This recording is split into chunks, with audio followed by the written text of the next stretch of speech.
Good time zone. A happy birthday to all those around the world.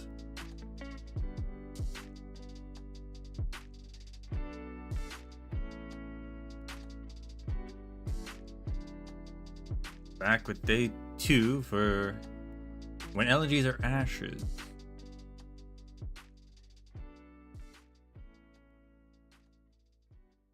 Moo player updated and it changed how it looks. Now it starts up. Strange now, but maybe it'll run better now.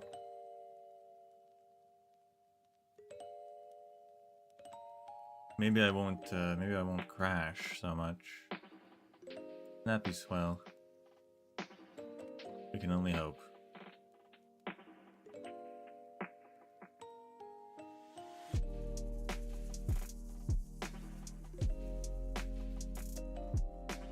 Yesterday we looked at the Bong Dream collab characters, and I'd actually missed. They did actually reveal all the classes. I just missed that part. We knew one was an Earthshaker. There's a Lord, an Ambusher, a Dollkeeper, and a Bard, which makes most sense. So one of them probably will have music. It would be cool if all of them did.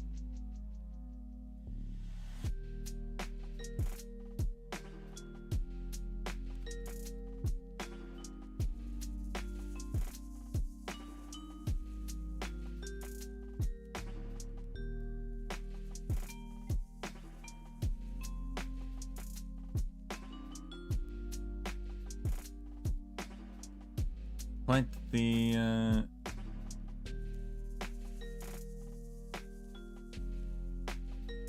besides Earthshaker, a bit crowded of classes. We'll see how they do. Lord, Dollkeeper, Ambusher.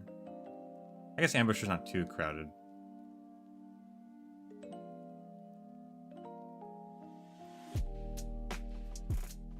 I guess Dollkeeper's not that crowded either.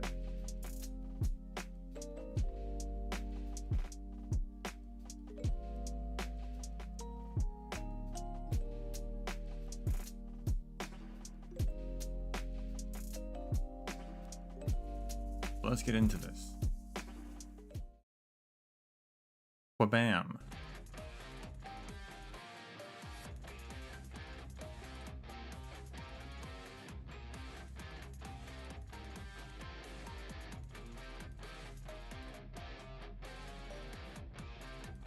To you, Doctor. No updates since there's nothing to pull for.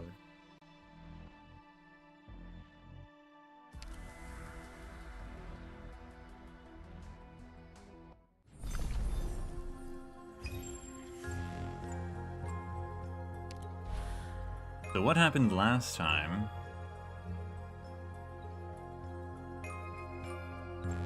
Is that Reed and her followers arrived in Nalcerci,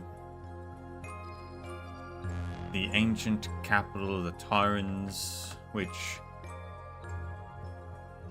I guess is supposed to be kind of ruined. I mean, it doesn't look that ruined, to be honest. Also, it is a nomadic city, despite also seeming like it wouldn't be a nomadic city, but they do talk about plates, so it's a nomadic city. But it's been like hidden in the deep forest. I forget what they call it. The dark woods or something. Which is protected by like some deadly mist in the plants that like prevent people from traveling through it easily, and they mentioned the berries and things, you know, who knows.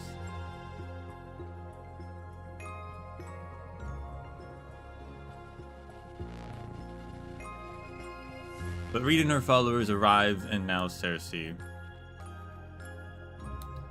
Although her followers are not allowed in, and are instead taken to some other village that's inhabited by Wakemen, who are just some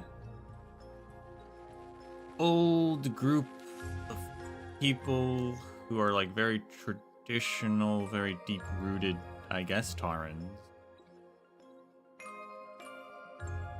Who still follow the old ways and have their jobs have to do with funeral stuff as well.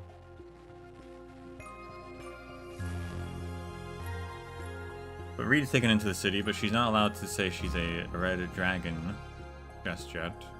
Not that she really cares. And the city's not doing so well currently. I mean, they just started inhabiting it, but there's food shortages. Everyone's eating potatoes, which, I mean, not the worst thing you can eat, actually. A human being can survive a very long time on potatoes, actually.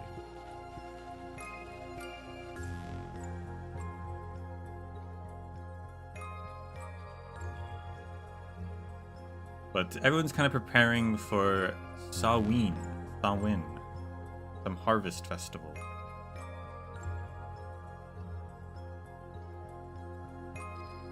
But there is some trouble. There's a grain shortage, but like it was all taken away by the bureaucrat and like all the officers that work for Eblana. It seems like maybe there's some corruption going on, I'm not sure. And then there was mention that the farmlands were burned down overnight. Strangely. And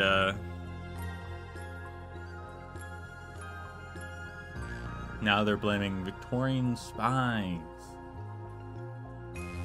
Which there is a Victorian character, but he's just a child. He has gone missing, though. Question is, like, why... What is the corruption actually for? Because... It's not like they need to blame Victorians. They already hate Victorians. So that's not really... It's not like that agenda doesn't really make sense, so I'm not sure what's going on. And maybe it's not corruption, but it feels like it's corruption.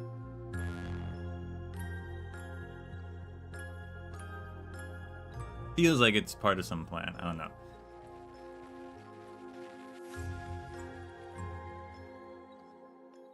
But Reed met with Eblana and learned there that the whole city has been effectively infected with Eblana's flames. All the inhabitants are like infected with her purple flames. They're not dead, but they are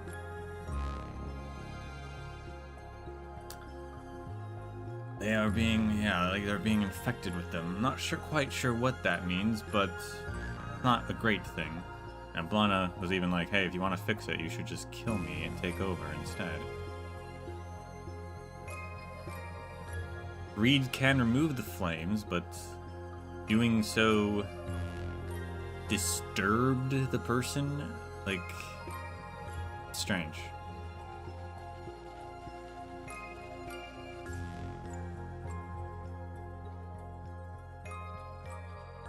And then also there was a scene at the very end where where Eblana was rewarding her officers with trinkets, but all the trinkets like came to life and wandered out the door. It was very strange. Weird things are abound in Now Cersei. Weird things indeed, but that's pretty much what happened last time.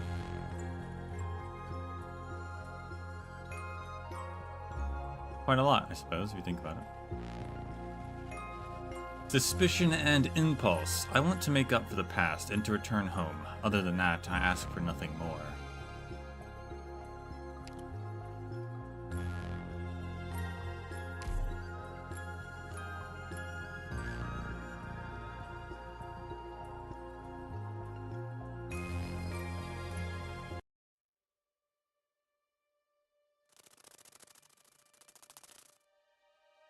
A beetle flies through the dark alley. Yeah, but like I said, the trinkets came alive for some reason.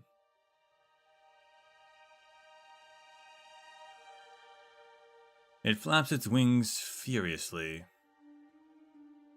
but only manages to find its way into an abandoned block that few souls tread anymore. Its golden body is too heavy Weighed down even further by the gems on its wings, it can only fly a short distance before coming to a rest in a gap between the stone tiles.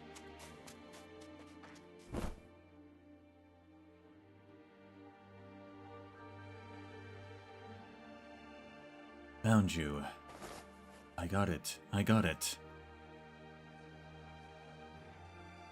You've got your bug. Now help me get these crystals before they fall into the ditch. Coming. Hold on, I am going to get my cut if I help you, right? Sure, just hurry. You don't want to see these crystals end up in the ditch, do you? Sweet cloud beast, you're mine!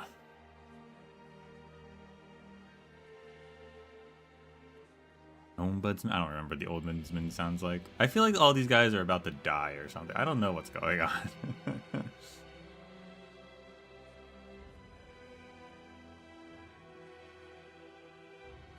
Like, is this some sort of, like, weird... Eblana is, like, purging them by testing their greed or something? I don't know.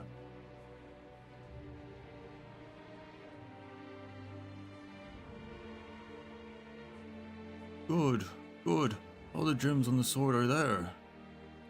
Where's the Brigadier and the others? Who cares? The bureaucrat tucks away the parasite while the officer eagerly watches the crystal tears drop again and again. The ombudsman brusquely manhandles the cloud beast while the torturer raises the sword as though it conferred power over life and death. What a lively scene. All of this treasure is yours, my servants. I am not so miserly as to withhold them after seeing how much you love them. But what more do you intend to take from me once I have given you these? Let me guess.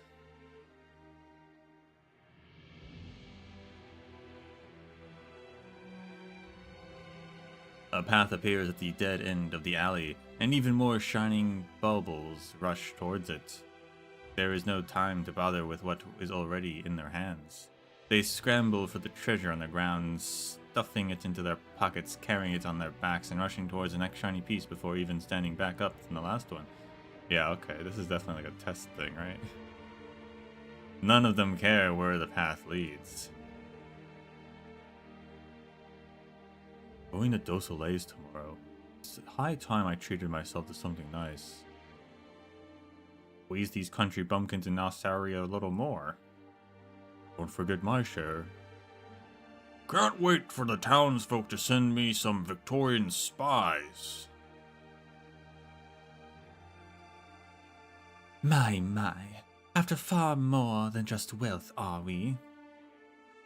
A life of luxury, a high status, power over life and death. You want it all.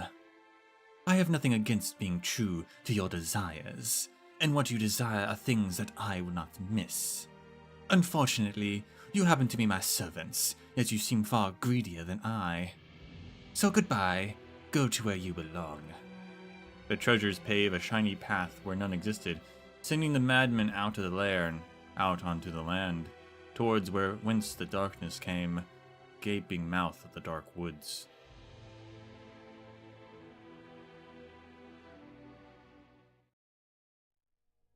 Well, that's that problem solved. I guess no more corruption, maybe.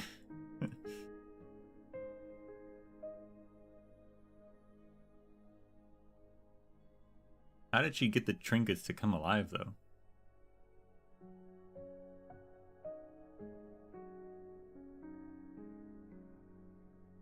This part is very different from the rest of your work. I told you. I've abandoned many drafts in the process of observing, thinking, and writing. Any and all of them ready to be thrown in at a moment's notice.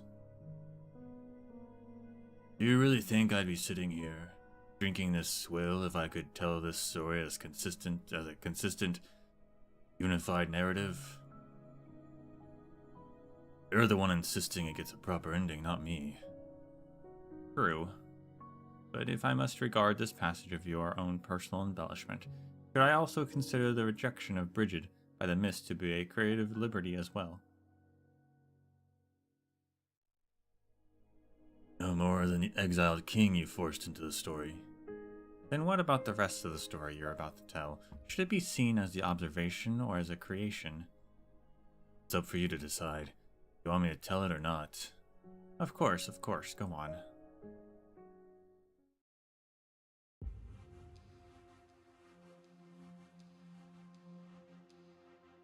Maybe that scene, maybe we shouldn't take some of this with a grain of salt, right? Maybe that scene was just something he came up with in his retelling of these events.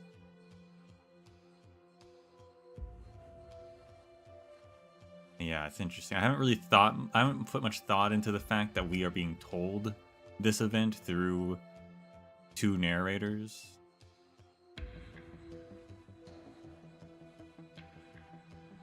And so they can definitely embellish and or be unreliable.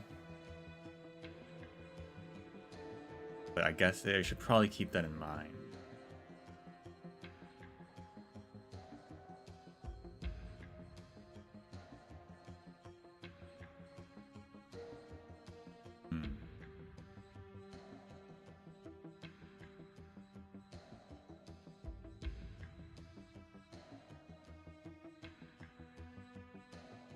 It's hard because, like, also presumably, presumably they were both in Now Cersei. It seems to, like, they're talking about like something bad happened and they're survivors.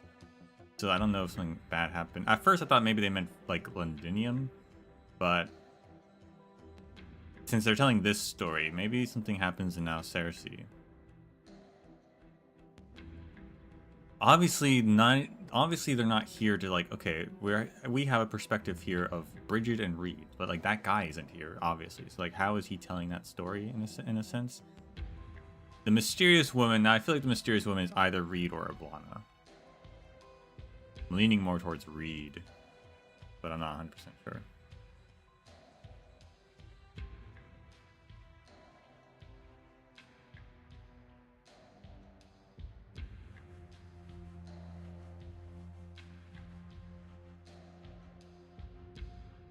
Although the mysterious woman did put the first story she told was of Oblana, so maybe it's probably just Oblana.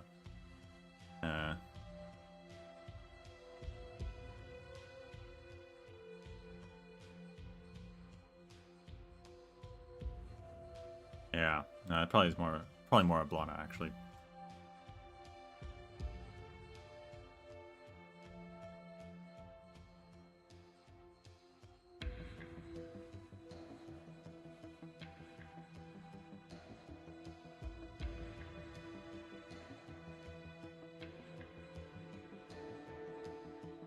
Yeah, it's an interesting way to do this event. We'll see how this goes, but yeah, I guess we should keep some of the things might not actually be accurate.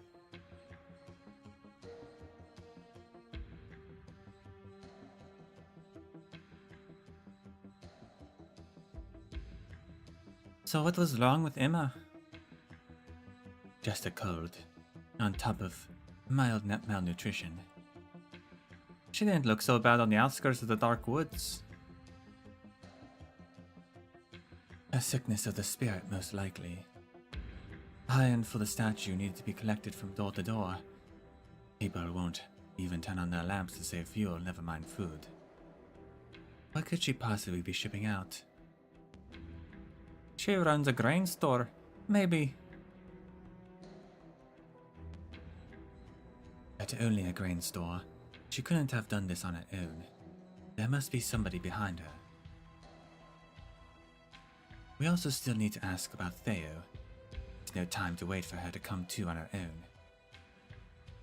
Oh.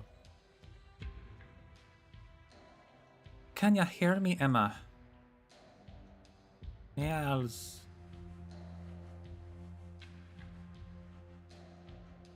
Is that a name? Is that a saying? Is that a phrase?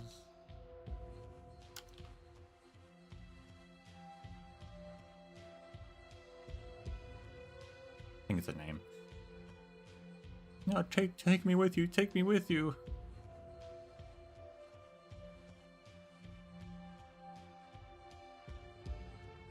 No, she's still dreaming.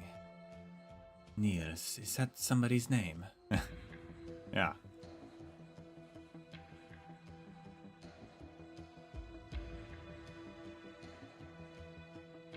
I've seen it written, a letter she's gotten. A loved one, if I had to guess. And where might we find them? No idea. It's been a while since the last letter. Niels told me, beat me if you must, but don't abandon me. The bureaucrat told me to smuggle food, so I did. What meaning is there in life without you? What point is there in being kind to others? The bureaucrat. Dublin. There's so much food in the city, a single cart won't make a difference. There's no food in the city, a single cart won't make a difference. Won't make a difference. Did we keep trying to wake her up? Wait. Wasn't it you who lived? Wasn't those accursed Victorians? Why did their child live? A child of Victorians. Reed is picking up a different accent for some reason. Why? Oh, he'll be all right, my dear. I'll make things right. Wait for me, Niels. Wait for me, my love. Sobbing.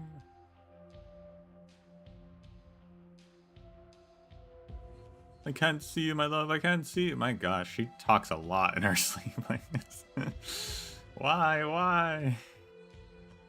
The Victorians who killed you have been chased out. The last Victorian bastard died before my eyes. Niels. Sweat fills Emma's fervid brow. Tormented by nightmares, she instinctively grabs the sheets beneath her, but it does not stop her from trembling. The other two stand up at the same time.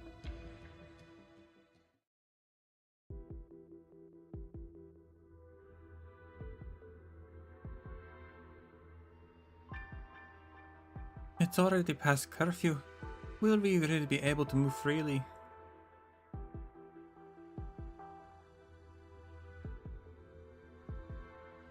Stick with me. If the mist wants to take either of us, let it try. Wait. Someone's coming from the citadel. Who is it? Looks like Dublin hits.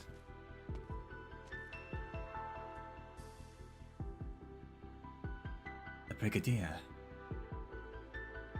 What's going on? It looks like he's a walking ghost. Brigadier. Who's there?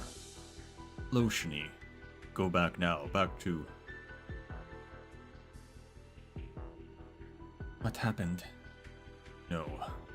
Nothing happened tonight.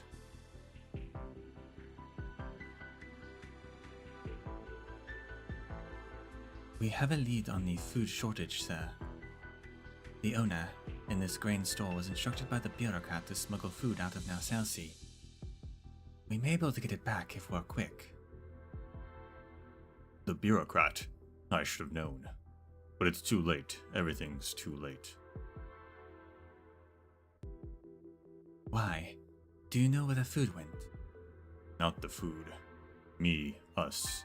Thank you for informing me, but I... What's going on? Tell me. No, nothing happened tonight. I can't imagine what would have turned you, a warrior. No qualms about killing for the greater good, into this. Did you and Dublin find this nation over the corpses of so many, just to starve your own people to death here? No, never. Thank you for informing me. I will deal with it personally. But do not mention the name Dublin ever again. You got your promise. Do not set foot on the streets again tonight, and especially do not break curfew with someone insignificant as you're doing now. This is for your own good. Lotiony opens her mouth to speak, but the Brigadier shows no acknowledgement. He turns around and walks towards the outskirts of the city with heavy, dragging steps.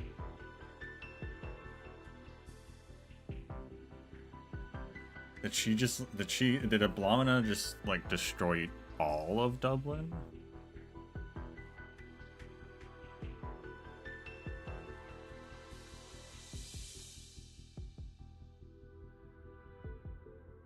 Where are we going? Are we gonna do as he says and hide? No. Nemos needs to know about Theo. Do you know where she lives?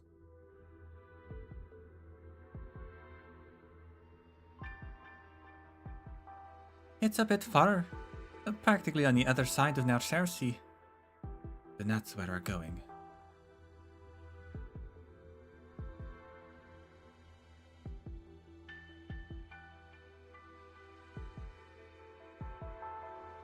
Nemos's house is just ahead. That was easy. Same as the Misc didn't get into the city tonight.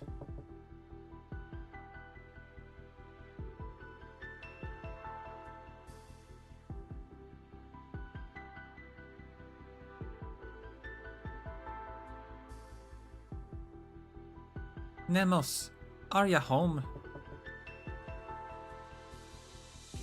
Nemos. Hey, didn't you say she'd be at a Dublin victory party? Is she not back yet? Brigadier was leaving the Citadel. Party should be over.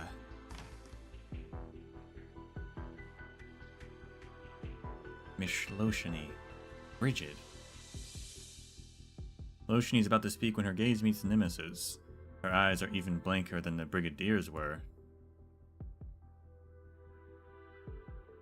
What's going on? Something happened at the victory party. No, nothing happened tonight. What are you two doing here? Quick, inside. You mustn't be out on the streets tonight. Nothing happened tonight.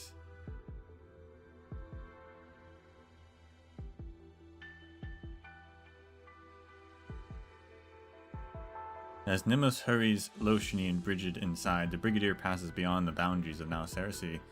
He walks into the forest, where there is nothing but darkness towards the depths of the dark mist.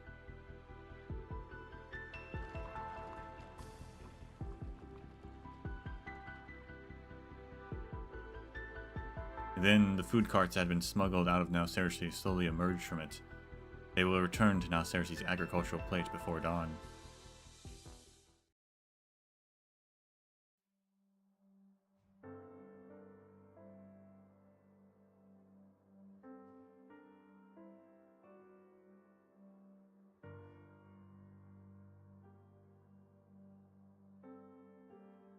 The next day, the city gets the smallest of reprieves from the food shortage. No one notices that the Brigadier never returned from the dark woods. Food mysteriously appears at the agricultural plate before making its way to the grain store across the city. It falls well short of truly solving the problem. But it was far more than just the Brigadier who never came back, though the people of the city do not know it yet. Once again, the sun rises without pity or care. The dragon and the wayward wake woman walk the streets, watching with shock at how the now commonplace brawls ascend into even more brutal violence.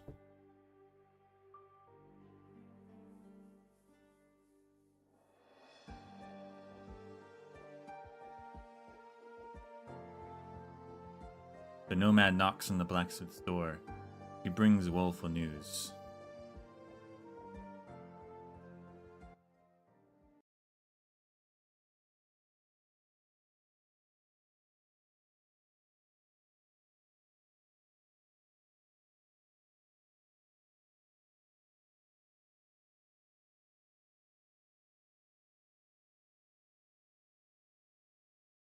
I do actually really like how they did that.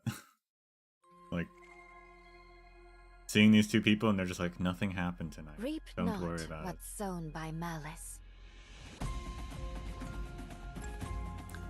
Surprised that's the end of the Brigadier, though?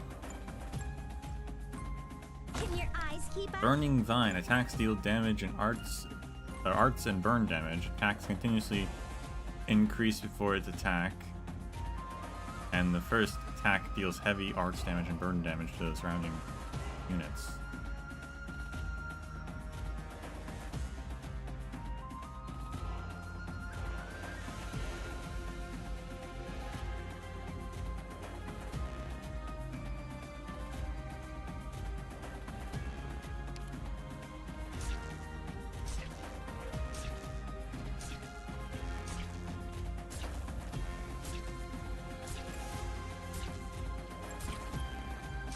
Because it seems like, I mean, the Brigadier seemed like the most... I mean, he definitely was the most honorable. Any instructions for losing sight? So, like, obviously he wasn't purged, but he still, like, after seeing what happened, just gave up?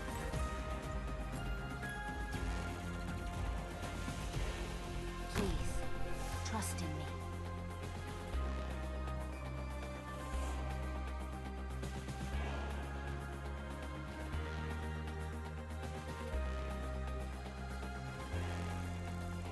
I pass on your last words. No.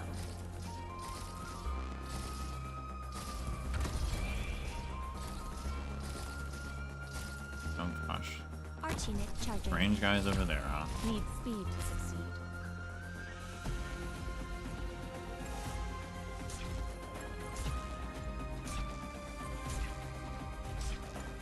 Feels fresh every losing sight. Let me double their trouble.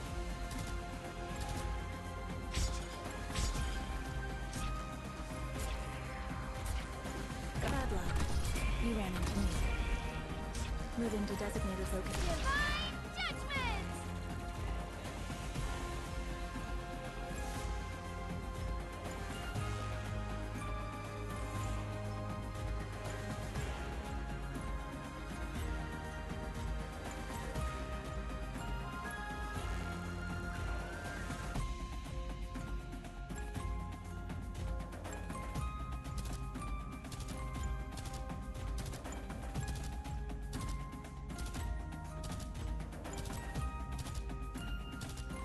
Bad luck.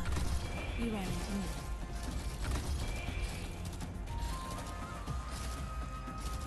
Moving to designated location. Divine judgment!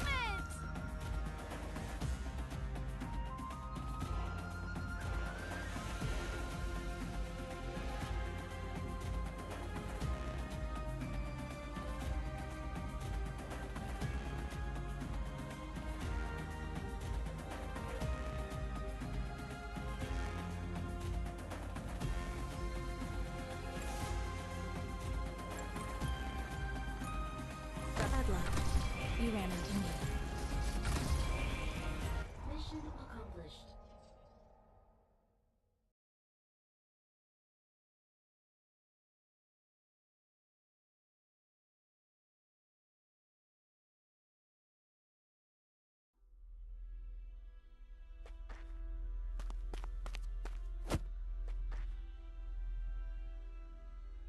Ouch. The hell's wrong with you, Theo? Use your eyes. Sorry, Mr. Rory. I was just hoping to try my luck over at Logren Street to see if I could get some potatoes. Get lost. Sorry. Look out! The Bowden Beast's panicking! Out of the way!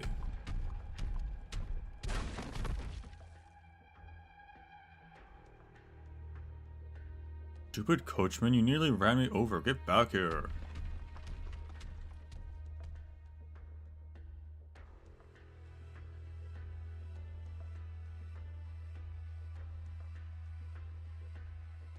That dung for brains ran off just like that. Mr. Rory, Well, look who did get run over. Serves you right. You're not going anywhere now. Let's go see the Dublin folks. Maybe they'll give me potatoes for handing over a traitor. Better stick to the back streets. Can't have someone else taking my spy. The man grabs the boy's collar and drags him into a small empty alley. The boy groans in anguish. Wow. Weird, did I forget the way? Give me back my potatoes. Go and buy your own. They still have some at the shop. Give them back. They still have potatoes. Man glances towards the voices, then at the broken body of the boy whose arm he is still grabbing. He's dying. Won't the Dubliners even give me anything for a dying kid? Could they even get anything out of him? It's your lucky day, traitor.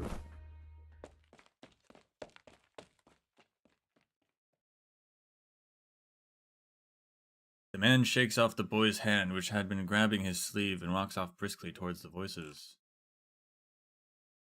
My leg, it hurts. Can't stand. Mrs. Emma. Who's there? Who's calling my name? I did as you asked, just leave me alone. Emma. Theo, what happened? Got hit by a carriage and left behind here. I'm not a Victorian spy, Mrs. Emma. Please help me. Take me to Mr. Coulon. A Victorian spy? Oh, it's all happening so fast. It hurts so much. I know the Victorians did bad things. Nobody likes me. Nobody listens to me. Nobody wants to get close to me. But could you at least find Mr. Coulon? It hurts. It's so cold. When I grow up, I'll find the Victorians and take revenge for Mr. Niels. Maybe I'd have helped you, Theo, if Niels was the only one who had died. Mrs. Emma, you know that Niels died in the war, but even more people died without ever seeing the battlefield. You Victorians blocked out the supply routes. You still are, so people starved, including me, including the child Niels left behind, the child inside me. He starved to death because of you Victorians.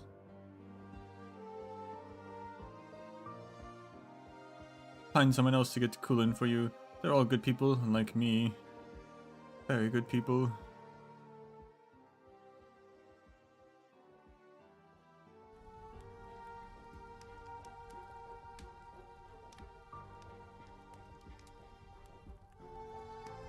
Emma, how could you do that to him, Emma? What could have changed you so much?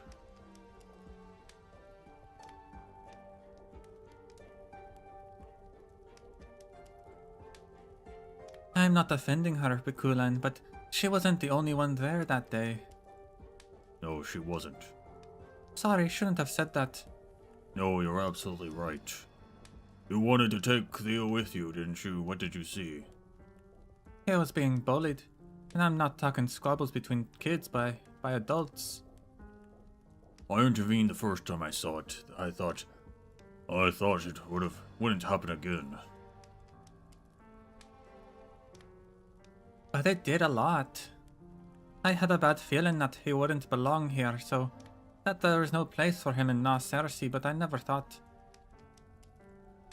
I understand. You should go. Coulon, I said I understand. I said I understand. Now go. Get out. Leave me. Leave me for a while, please. I'm sorry. The blacksmith stands silent in the room. All is quiet save for the crackling of the fire. Theo, Too many things have passed him by. Too many things he could not understand. He no longer has the strength to find out why, to separate cause from effect. The only thing he knows is that he never achieved anything. What kind of hero am I? Yeah, what kind of hero are you?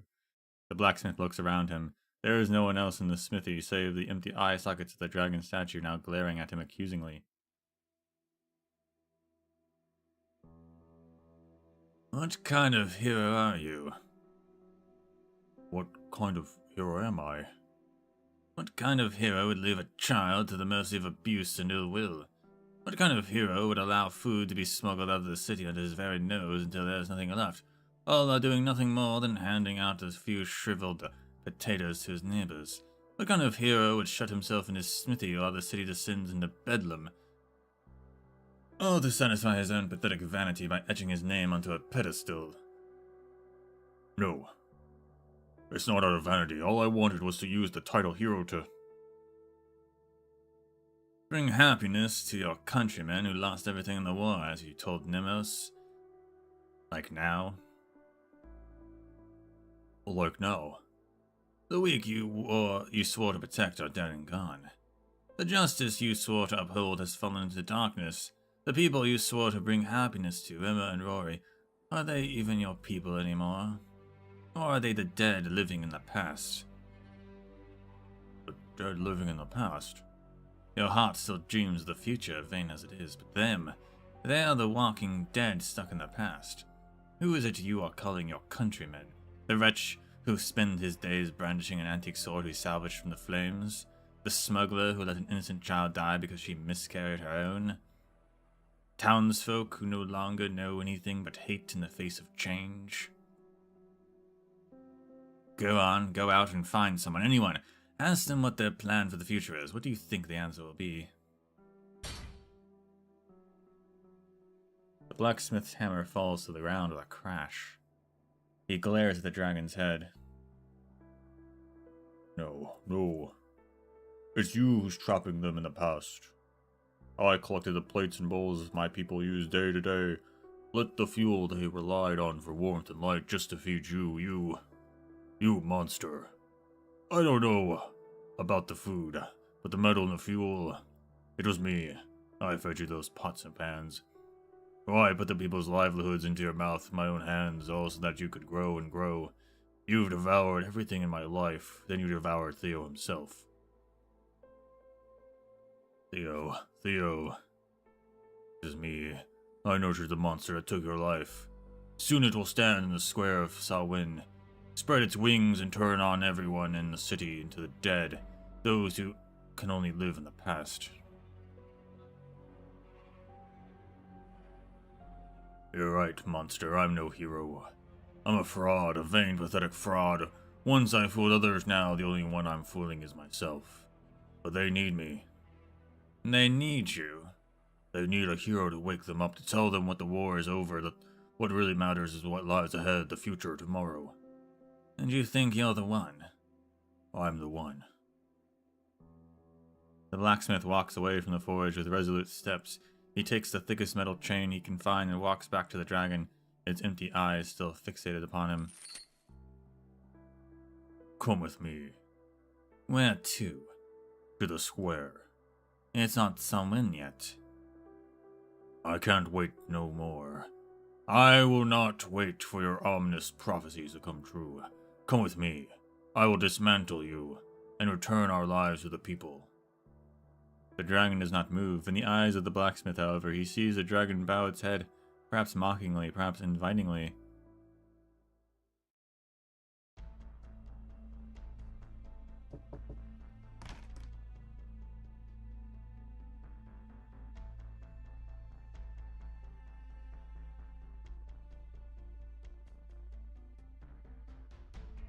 Raid Nemus, I'm back. Cullen's in a real bad place right now. You should go see him. How about on your end, what's going on in the city?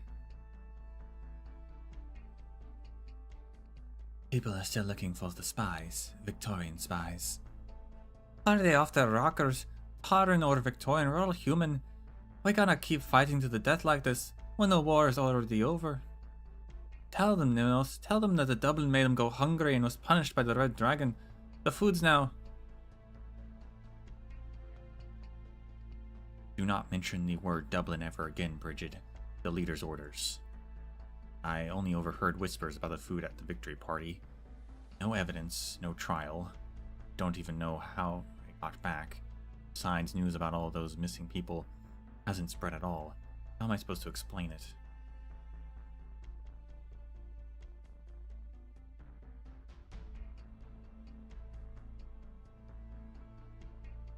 If that can't be reasoned with, I'll do it this. We'll do this the hard way. What do you mean?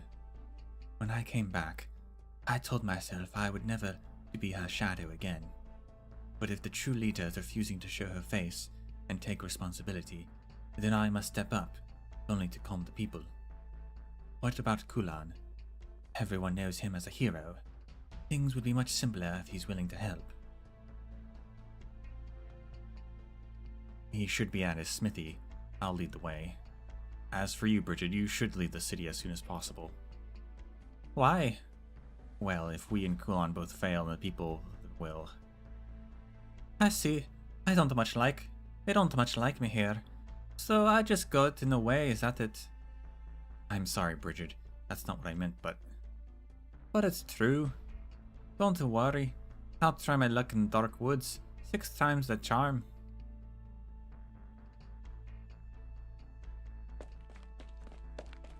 Kulan. Is he not in? He... What the? They are both rendered speechless. The door of the smithy. No, the entire front wall of the smithy is gone. The wall, which was supposed to stay up until the statue is finished, is now a pile of rubble. Visible through it is a long trail leading to the square, along with drag marks so broad they span almost the entire breadth of the road. My furnace flame will burn as long as I'm still standing!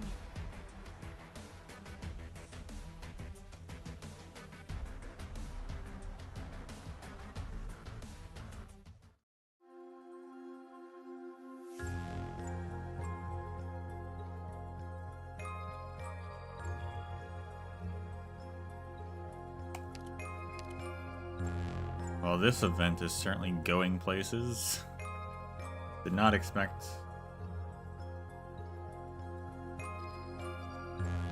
them to kill the kid.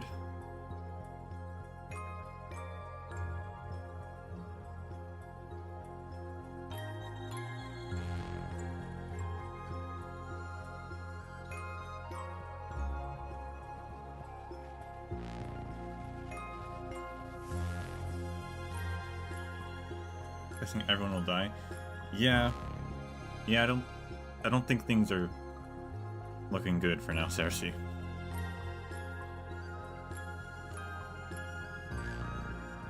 I mean, technically everyone's infected with the purple flames. Like, everyone is already set to die.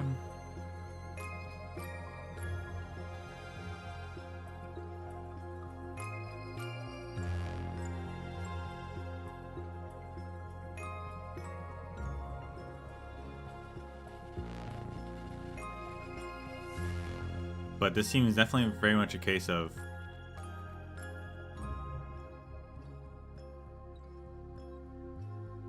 they fought for their freedom through this organization, but now that that's done, they don't really know how to do anything. And so, like, they don't know how to, like, run a country. How to take care of a ton of people in one place, you know? Throw in corruption, xenophobia, and it's not set to last very long.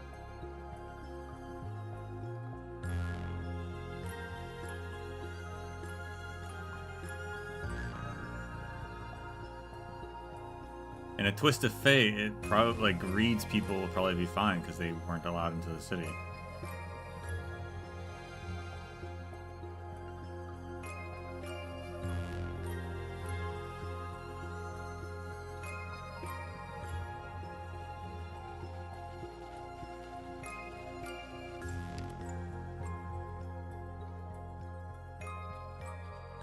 That old dance. You satisfy yourself with remorse and yearning, and yet ask for nothing more.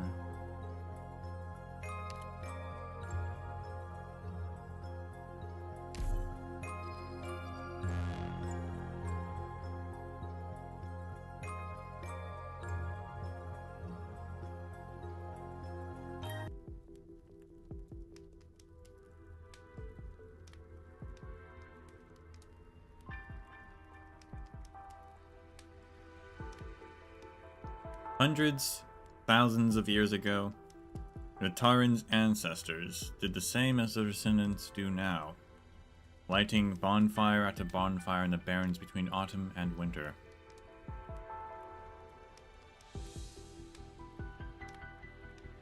They would sleep beside the red dragon, their red-hot dreams buffeted by the sand and wind until Ra.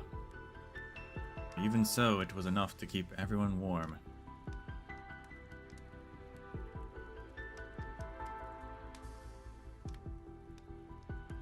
They would wake up to a still burning bonfire, because the red dragon does not sleep. With a moment's rest, the red dragon would find respite from fatigue and pain by breathing in the dreams of homeland, liquor, freedom slowly rising from the flames and into the sky.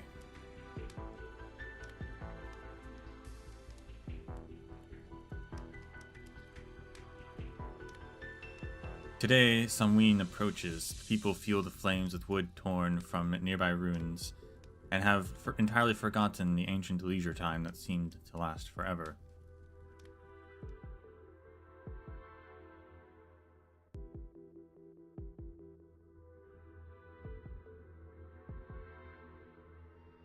Put your hand in the fire. Look at the colors of the flames, my hip. I'm a Tarn, I tell you. One blessed by the red dragon. You think a spy couldn't fake the color of a lamp? Get on with it. May the red dragon be merciful.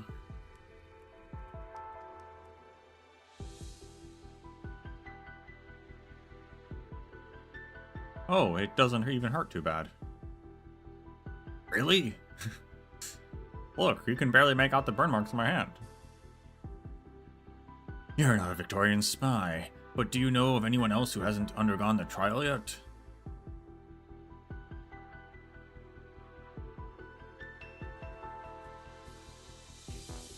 Wyatt's resident.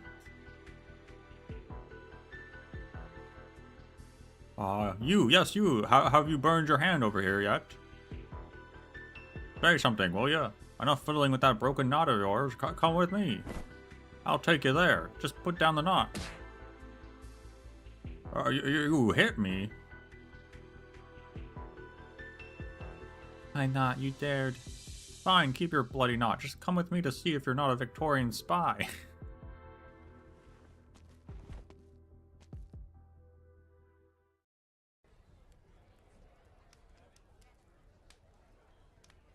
The quiet resident stands up without a word and heads towards the bonfire with shaky steps.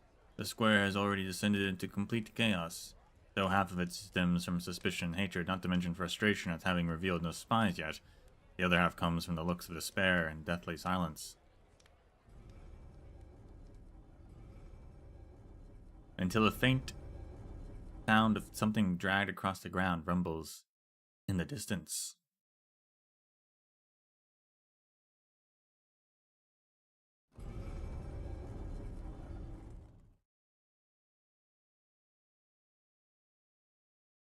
The sound grows louder and louder, until it drowns out all the clamor and chaos. Everyone hears the sound of something massive slowly being dragged closer to them.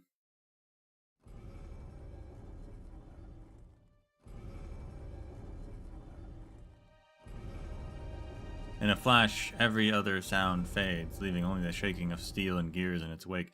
That is a huge statue. Also, I did not think it was a skeleton dragon that he was making.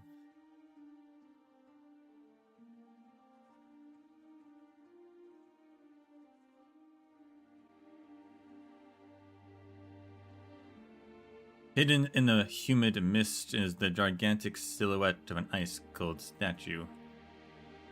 Forged by a hero, and still considered incomplete by the townsfolk, the statue of the Red Dragon's ancestor is presented to Terra. It arrives in the raging light of the dying sun, yet even so nearly manages to shroud the sky.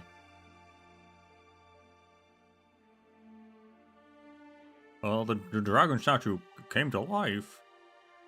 No, that's Gulen. Gulen, are you here to help us find the Victorians too? He has to prove he isn't one first. Over here, Gulen. Listen to the fire won't hurt you as long as you're no Victorian. Are you daft? Get over here already. Hold on, he dragged his drawing statue all on his own.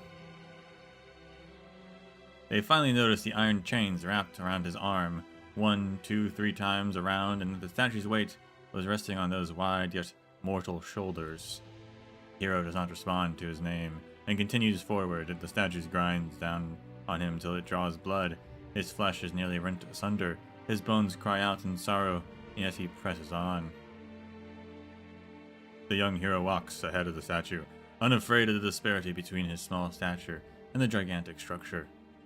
He takes one step then another, each heavy and certain, towards the open space in the crowd.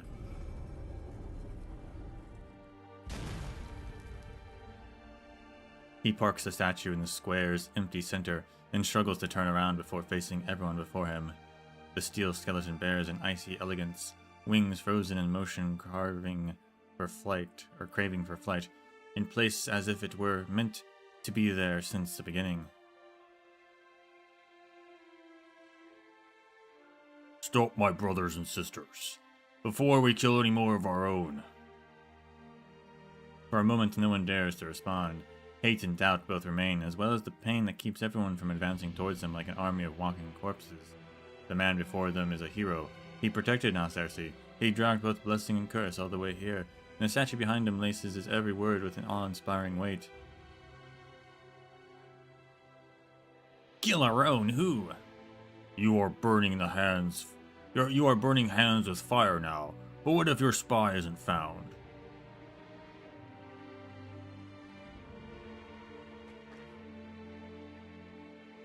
We really dragged the statue here. What should we do? Should we interrupt him? Did our food not return to us? Is the war not over? Say there really was a spy. Why must the entire city gather here? Why must we hurt each other just to find one lowly spy?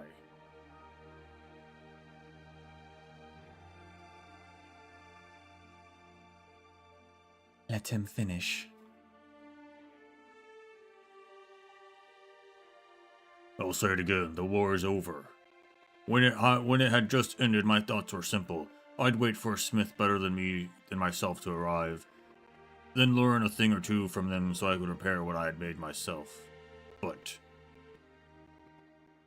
no smith came, and I learned no skills. I even took what you lot needed to live and forged it into the statue. That was wrong of me.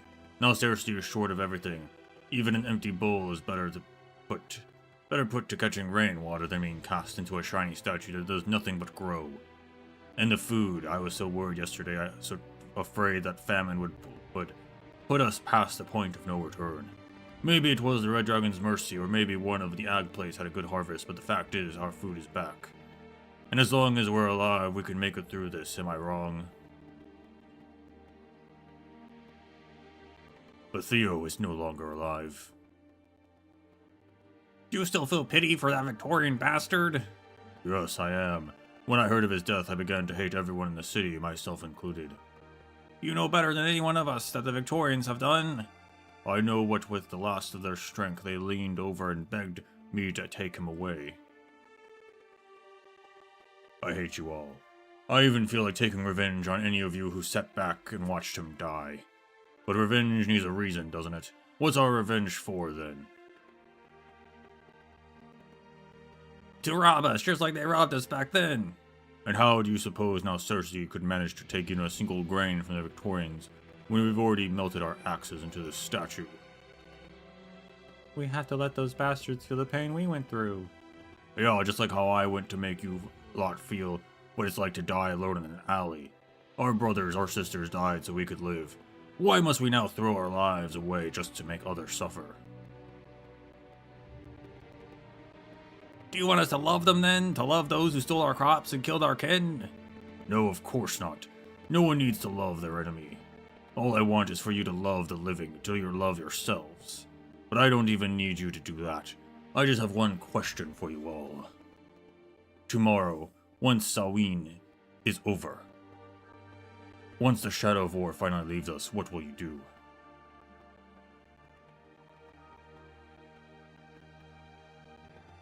I wanted to finish the statue and carve my name on it, but now I want to find a better smith to teach me to fix up a prosthetic leg.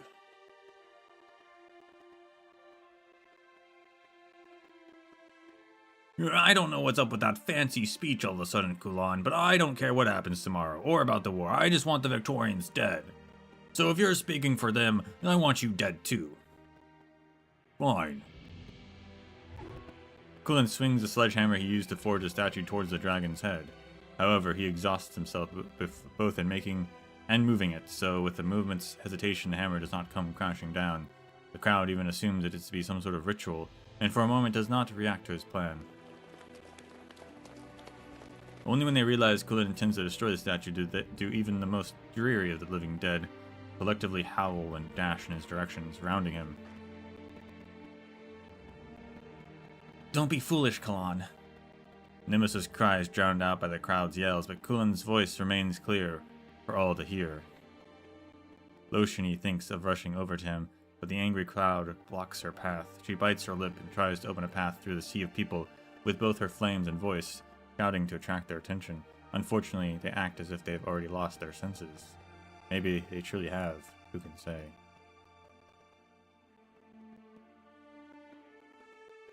I'm going to destroy this statue in order to return the lives it took from you. Destroy it, how dare you! I remember what each and every bone was forged from. I'll turn its spine back into axe heads and blades, its ribs back into bowls, its skull into tables and chairs, and give them all back to you. Traitor, how could a hero like you betray us like this? If being unwilling to take someone else's livelihood makes me a traitor, then I was never a hero, but a traitor all along. Excuses. Excuses. I'll tell you who Kulan really is. He is no hero, he's a liar who hungered for fame. He claimed to have killed a squad of Victorian scouts in the dark woods, but it was not in the woods that he met those Victorians, but somewhere further away. They weren't even scouts, just a band of poor traitors, already trampled over by some army or other. He wanted to save them, but in the end, he could only save the boy. A Victorian child he did not know what to do with. Be it out of desperation or vanity, he decided to cut off their heads and tell his people they were scouts. That way he'd become a hero, the most prestigious person in town. He thought he could use that statue for good. Raising the boy would become an act of mercy by the benevolent hero. You lied to us. Even this poor liar knew that he was still a blacksmith, and thought he should learn his trade after the war. But you lot, what about you? You're not Kulan. You're fake, pretending to be him. Ugh. Yeah, you're not Kulan. He's our hero, the Man of Steel, who even a whole Victorian squad couldn't handle. Who the bloody hell are you? Ugh. After dragging the statue all the way here from my workshop, how much longer do you expect me to live? Fresh blood gushes from Kulan's mouth and nose, as if he was just uttered his last words. He bears an almost kind, expectant gaze as he looks at his compatriots surrounding him, hoping their faces will reveal an expression other than hate. But he feels as if his eyes met only a sea of purple flames. The faces behind the fire are difficult to discern, as if they are the restless dead he met in those ruins outside long, long ago. He looks into the distance. Ugh. In a corner at the edge of the square he sees a tiny figure. He did not have time to look for Theo's corpse, but now it stares at him blankly, purple flames clearly visible around it. Theo, you too. Ugh. This was all for naught.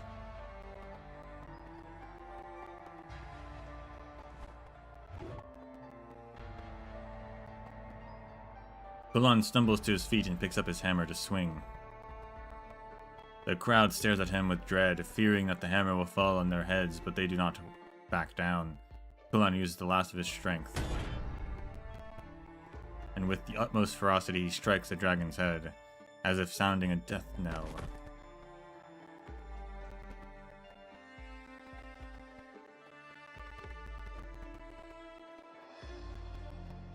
The hero's body collapses before the giant dragon, stunning the crowd as if they've lost something.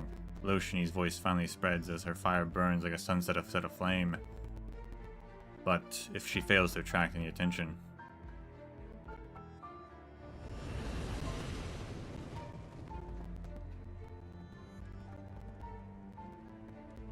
At that very moment, the statue suddenly bursts into purple flames along with Kulan lying quietly before it, sending the crowd reflexively into retreat. Within the fire, Kulan begins to pick himself up, like the giant statue extends its wings as if to fly away.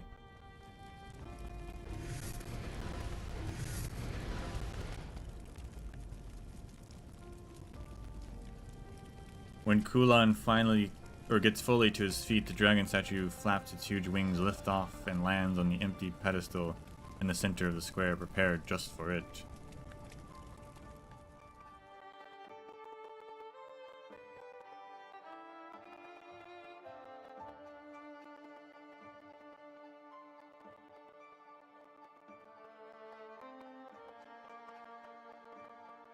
The crowd watches in complete silence, though whether out of shock or reverence is unclear. From the citadel come the faintly discernible sounds of footsteps, low and late.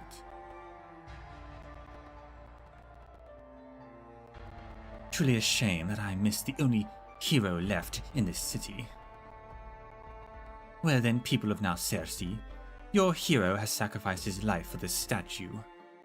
Nightfall approaches, so if you still follow the Red Dragon's will, then you will obey curfew and head home.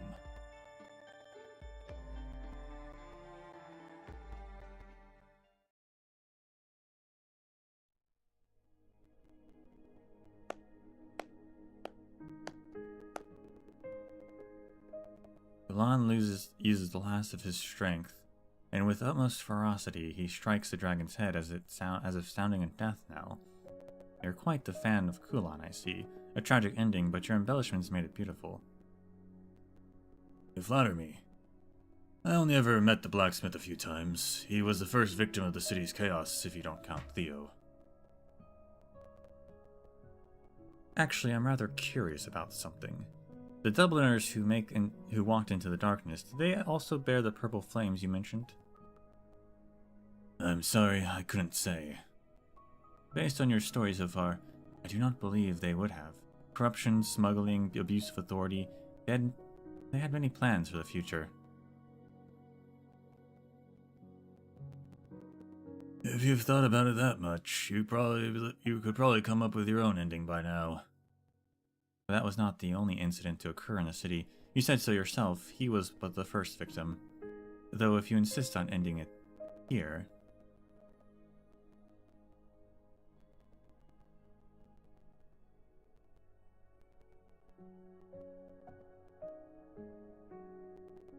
The Red Dragon was certain those infected by the flames of death would not be saved. And so she declared to her people that the land would become Death's domain and they would become her followers, accompanying her on a journey towards death. The corpse-like masses no longer had the strength to either consent or refuse. That night, flames rose high into the sky, illuminating the fields, and since then, no one has ever seen the Red Dragon or her followers again. Ugh. What is it? Nothing. You can go now. There is obviously something. Since then, no one's ever seen the Red Dragon. Really? The author glances towards the tavern wall, covered in newspaper no one has touched. Today's paper is there too, with a photo of the leader gracing the headlines. It declares she is currently in Oak Grove for some ceremony or other. Also, accompanying her on a journey towards death. When did that happen? Stories are free to go where they please. Sure, free, yeah. But that doesn't mean we get to twist the tale beyond recognition and laugh it off. Why ever not? Because you and I, we're tyrants. Our stories will reflect us no matter how distorted they become. Oh, you still regard yourself as a Tauren? I've been a tyrant since the very first time I read a line penned by Seamus Williams. Why else would I have abandoned the warm armchairs of Castor County's literature salon and run all the way to Tar to become a... You still regard yourself as a Tauren? An extremely ominous thought flashes through the writer's mind, but he immediately rejects it. He looks at the newspapers again. The papers report only facts, even if they are edited. Well, just go ahead and ask. Who sent you? I'm here under no one's orders, and as you put it, I'm simply interested in reading who wishes to help you... an interested reader who wishes to help you piece together the truth. You prove it. Now there's a conundrum. It'd be simple enough to prove someone did send me, but the opposite. How do I prove someone's non-existence?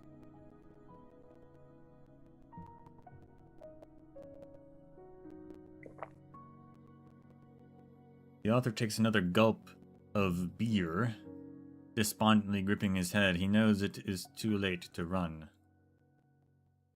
but he can still turn things around. He just has to be clever about it.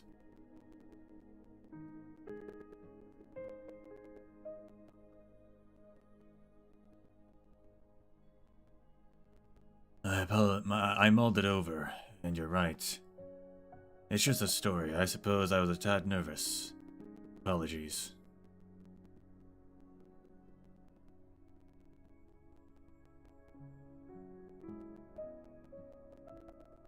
You do have quite a few unfinished tales as well. Perhaps we can join them together and find an ending true to both now Cersei, as it was in the Terra in your heart. So if you're ready, then for the next story, how about we talk about the dance in the mirror? The dance in the mirror? What?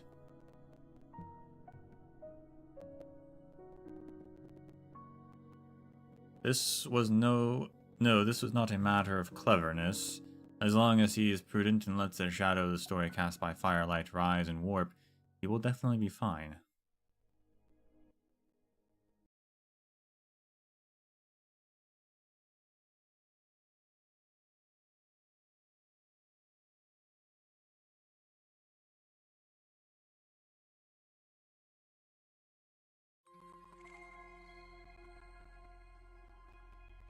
No need to make a scene. Engaging. Go.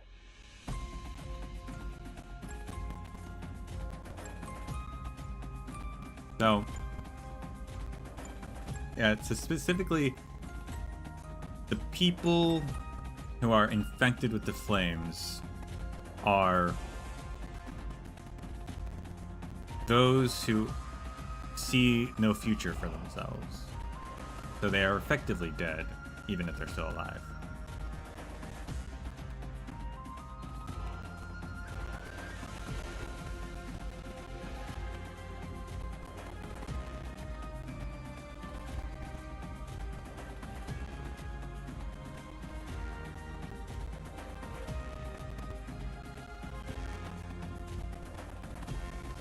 And so it seems that all of them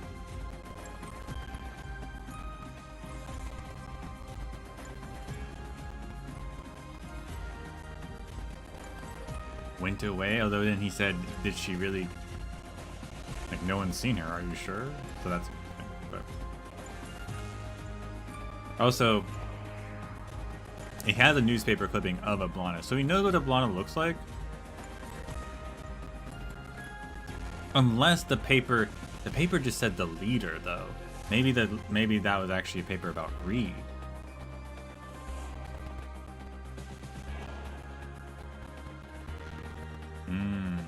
Could be a little trick there.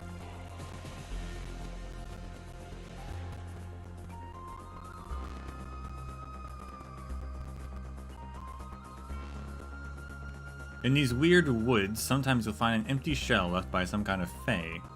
Failures come in pairs, too. The other empty shell's over here.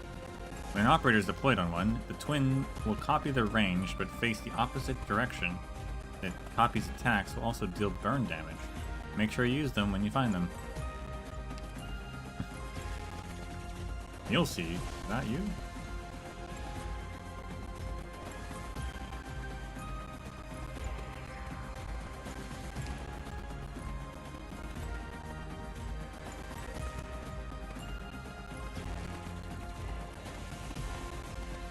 Can your eyes keep up?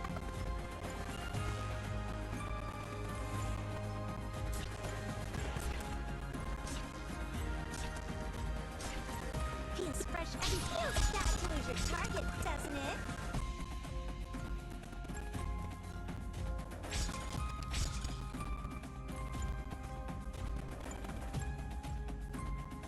Attacks deal Ars damage, takes roots, and become thickets when on meadow.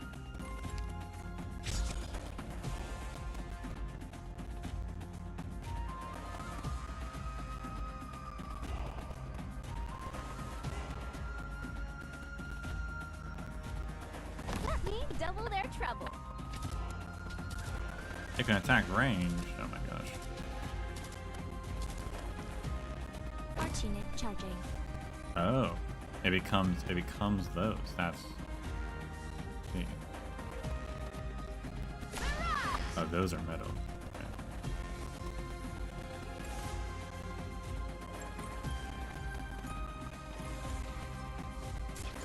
Oh, now it's spreading everywhere.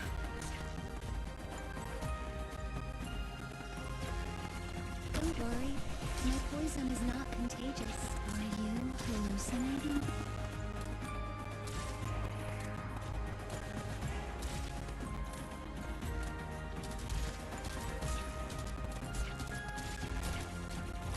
Poison kiss. Initiation activating arch unit.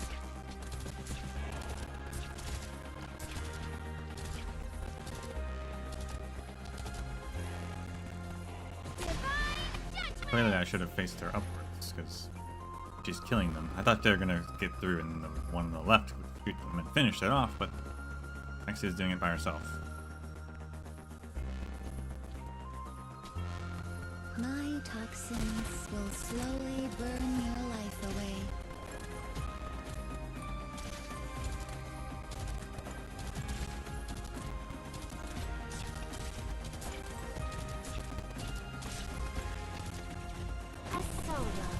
My toxins will slowly burn your life away. Any instructions? Come on! Although a lot of them are coming now, so.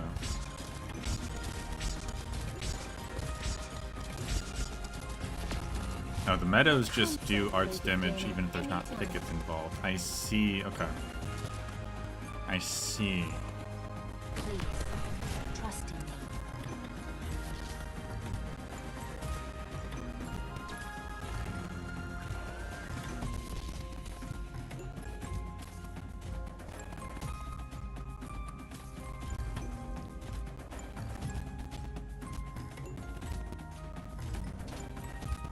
The complex to see, as bright as gold.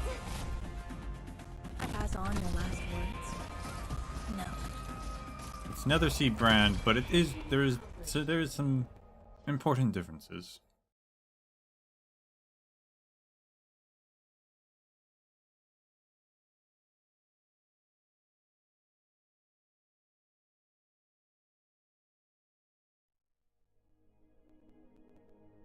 Once there was a red dragon of pride who snubbed all companions, talking only to herself in the mirror from time to time.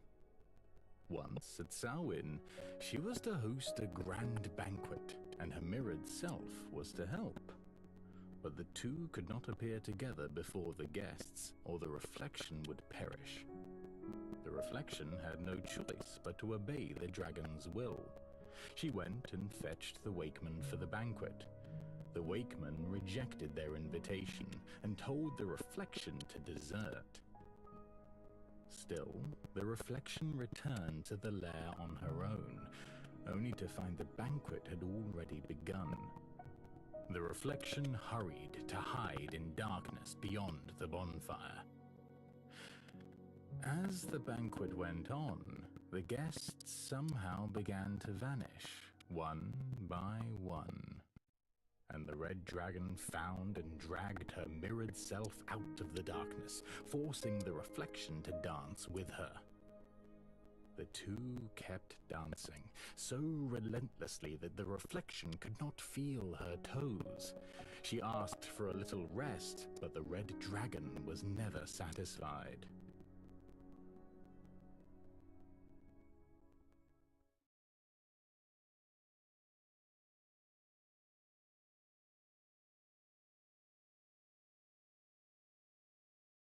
Here, Loshini. The book you wanted, the sequel to the Steam Knights adventures.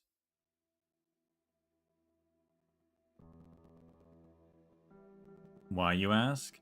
Do I need a reason to do something for my beloved sister? But do you really need to read it? Do you really need to read a book you have no interest in at all, but feel pressured by others for our age to read?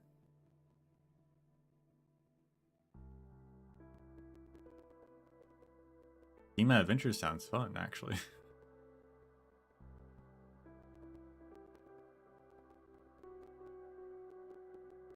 We got child Red Dragon sisters now.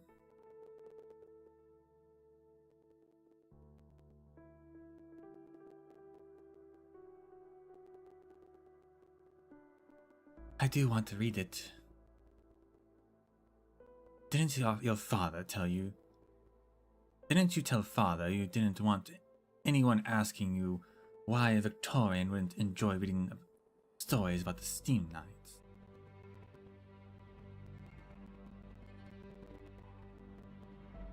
This book. Did Dad ask you to buy it for me? Why do you ask? Because, how did you know? You're backing away from me, Loshini. I don't want you to be scared of me like everyone else. No, If me knowing what you told father is so scary, how about we dance together to calm you down, Dance? Really? Why not? With those words, Ablana gracefully extends a hand towards her sister. But in Loshini's memories, even when her parents put on their favorite music, even when father shook his head to the melody, even when mother tapped her fingers to the beat, her sister would only sit perfectly still while bearing an icy smile. She had never moved her body to any tune, not even once.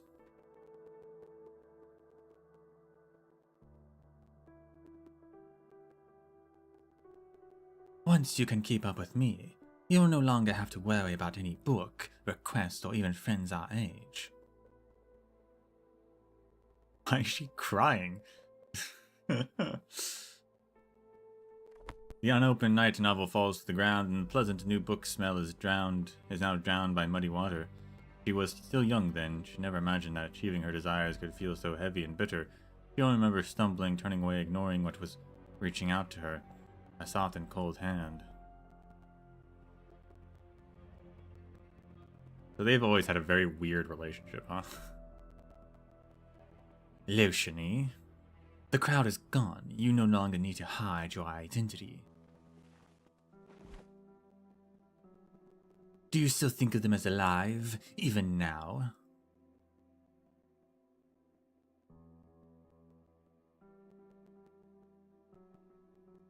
I only know that every Tauren's heart burns with a similar flame, and that ever since our ancestors first bent the knee to the Victorians, that flame has never gone out. That goes for all the townsfolk, as well as all those who followed me back here. They all have the same fire, except that theirs has never been tainted by the shade of death. What a wonderful analogy, Loshini. Then let me ask you again, what will you do? Dye these flames in your own hue? I imagine you must have tried already. No matter who they are, once tainted by death, your flames can only render them into ash. So I have a proposal, Loshini. Kill me. And everyone in the city as well. If it bothers you how this will be recorded in history, then you can just say that I killed them, and that you merely laid them to rest. People of Narcercia are still alive, even if what animates their bodies is not life but death.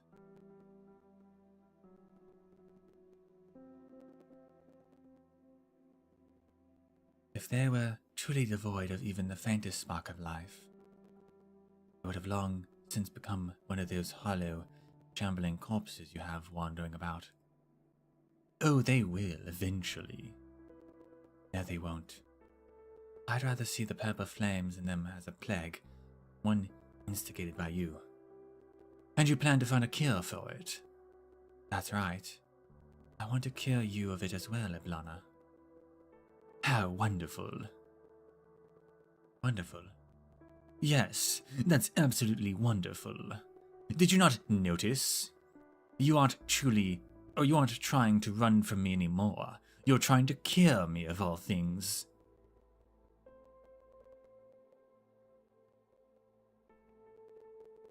Come, dance with me, Loshini.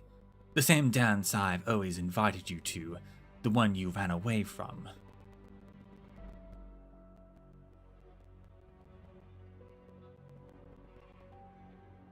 What did you say? I asked you to dance with me. But before the final bar, be sure to pierce my heart with your spear. This plague is lethal, and there is no cure. I do not question your resolve, but your efforts will be in vain. You've run from your fate long enough. From now Cersei's fate, and ours too. It is not yet Samhain, but the boundary between life and death is more ambiguous than it has been in all of Terran history. Do you truly wish for Terra to become a kingdom of death? Loshini subconsciously turns her head away. The fierce purple flames still rage in the skeleton the hero dragged all the way here. Kulan, now taken over by purple flames, briefly stands up before sinking back down to kneel. She cannot bear another look at him, so she turns her gaze back to her sister's eyes and the hand she's been offered for so many years. It is unclear if it is her imagination or a side effect of the purple flames depriving her everything they touch of vitality, but the hand before her seems so pale and bloodless compared to the one in her memories.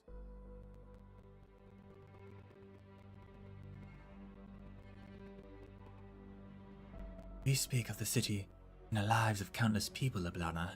You cannot sum this up in a matter as simple as fate. Are you finished? I believe we spent enough time talking past each other. Lablana. Oh, but feel free to continue, if you so desire. I shall wait here for as long as you need me to. But do try to not take too long. You cannot afford to wait, yet that may not be true for others. Or you can afford to wait, but that may not be true for others. All right. You can afford to wait. That may be true for others. All right. I'll dance with you. I'll dance your dance until one of us follows and dance no more. I will not follow your lead. Absolutely not. As you please. Though you seem to have misunderstood something, my dear Loshini. The one who cannot afford to wait is standing before you now.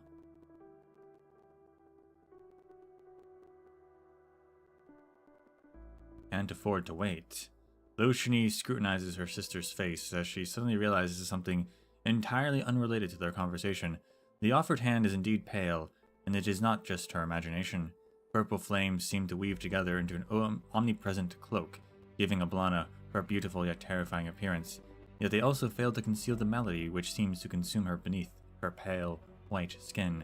She shouldn't be like this. She was never like this before.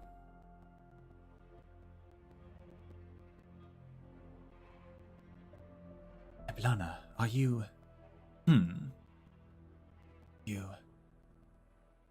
Are you alright, sister? A smile spreads across Ablana's face, the same old ice-cold smile as always found there. This time it seems to bear some warmth, but this only highlights her conspicuous paleness. I appreciate your concern, really I do. After all those apathetic partings and painful reunions, to only now hear you ask if I'm well, it has truly been so long. Incidentally, I really do want to dance with you.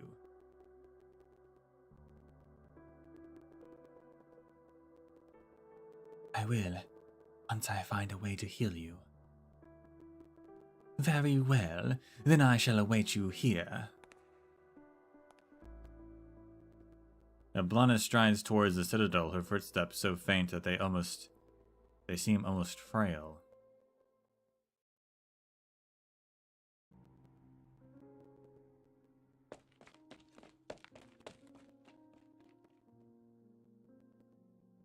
Well, I guess Bridget didn't get through the 6th time. Yo! Oh, Red Dragon, Nemos! There was no one at the gates when I got back. I thought something must have happened. What's going on in the square?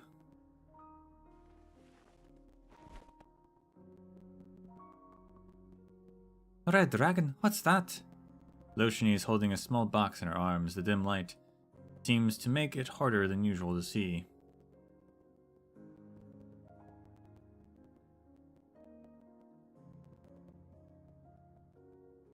I could not save Kulan.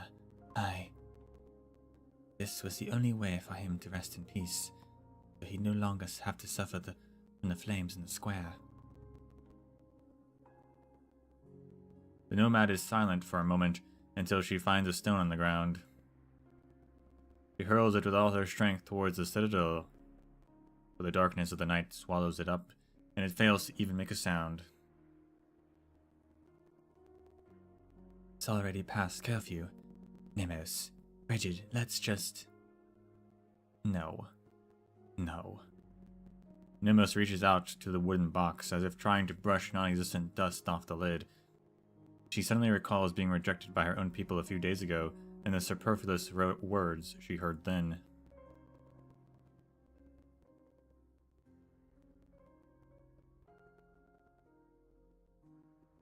The Wakemen do not stand with the living, nor do we require their reverence, until of course they are dead.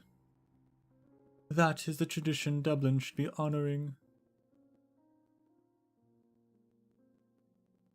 Still, I'm grateful you were at least willing to give me this whistle. I'll be going now. Wait, Nemos. You knew well that Samhain approaches, and the Wakemen would be lacking sacred instruments, yet still you came. Did the Dubliners force you to?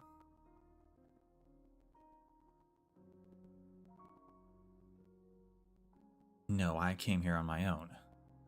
Nemos, you haven't changed one bit. You wait, meditate, and reconcile. Are you also like this in now Cersei? Do you also serve the Red Dragon like this?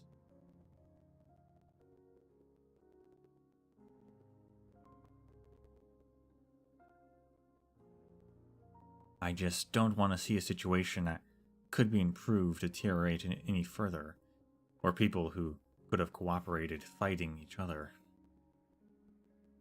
If conflict is inevitable, you will only seek deeper into the mire. The city has tainted you with its darkness, Nemos.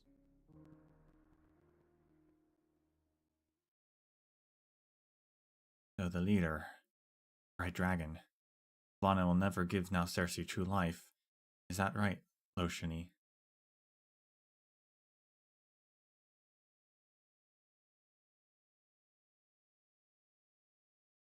She said she couldn't. She actually doesn't like to lie, unless there are other circumstances. He's the leader of Terra, the one and only Red Dragon. What could possibly be tying her hands?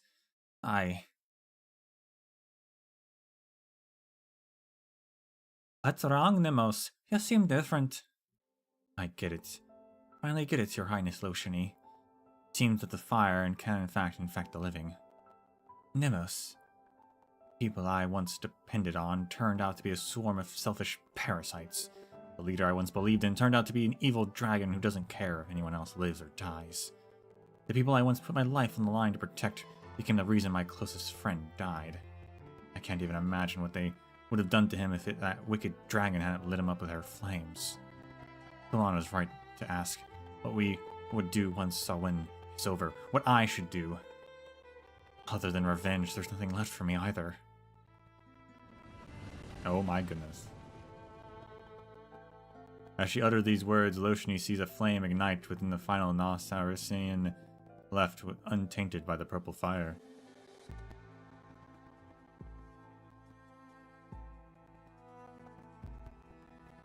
Your Highness, will you regard me the same as the rest of the residents?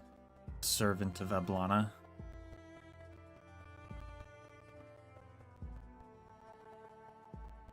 No, this deadly disease. It has ultimately infected even the last person in the city. If so, Your Highness, then I swear to you that I will aid you in the dance that's been focused on you till the very end, until the wicked dragon falls. I have heard your vow. Now I must leave the city for a while. Come with me, Nemos. To the Wakemen. I have no hope of curing the flames here, so I thought we should seek aid from anyone who might be able to help. No, I can't go with you. I have no right to be there anymore.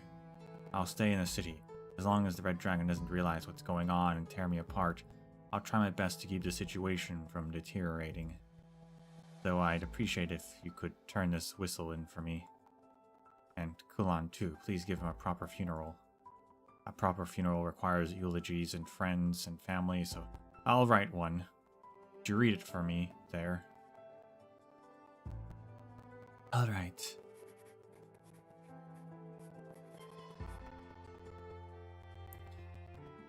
I mean, she got infected because she's like given up, but also she's like, I'm gonna help you, Loshini. Like, I'm gonna like do all this stuff. So that kind of, to me, feels like she's not giving up.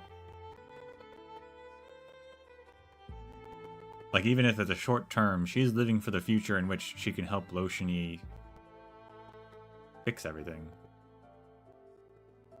I guess that's not enough, though.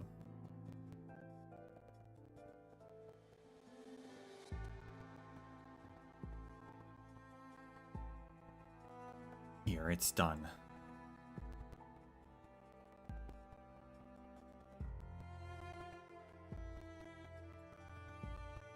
I'll go with Reed. The dark woods aren't letting anyone in or out, but it should be smoother with us too. No, Bridget, you should stay too. I need your help. Bridget just wants to go already.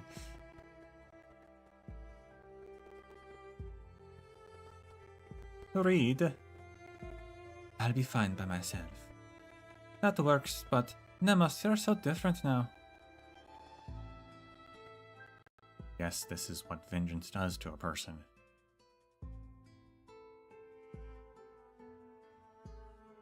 I've got a poison to melt away all these remains in an instant. Clear vision metal. Want me to show you?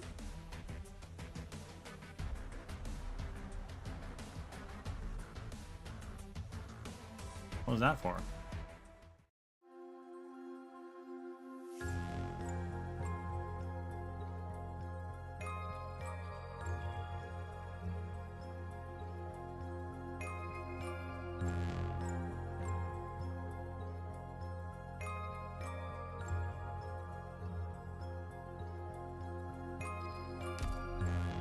What was that for?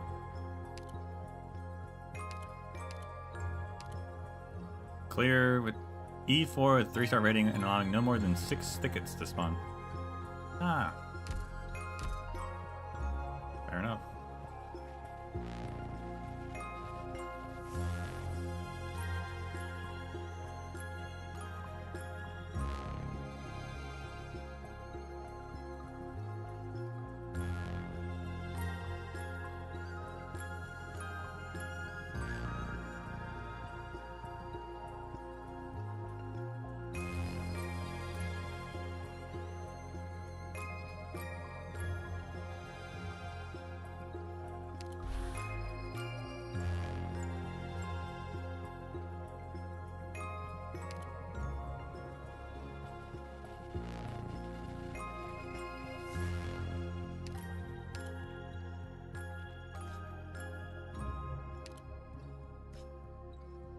Did we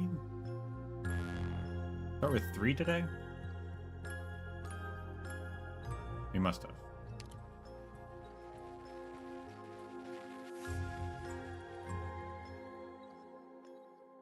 There's no way we did. Unless the story's really short.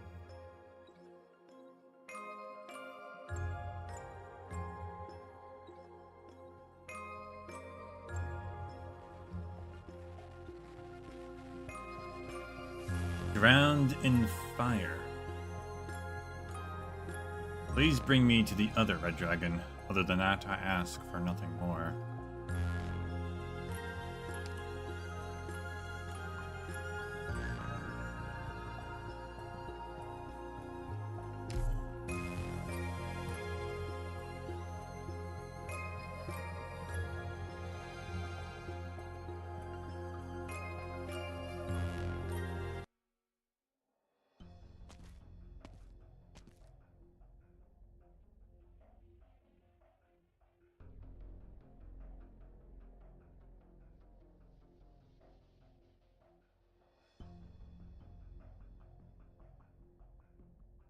Is that another trick of the shadows? This isn't the right way. I'm going in circles. I can't see the sky.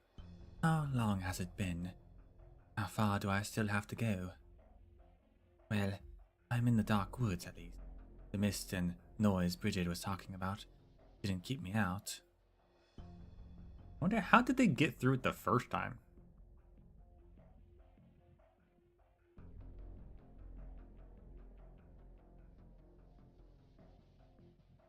I'm also wondering if this is at all near the castle, the fairy castle, because they talk about the fae, so I mean, I don't know if the fae are a real thing, but the fairy, quote-unquote fairies in their castle, which are, of course, not fairies, but just weird group of arts users, Iris and Binna and everything. I wonder if they're at all related to this Dark Woods. I don't know.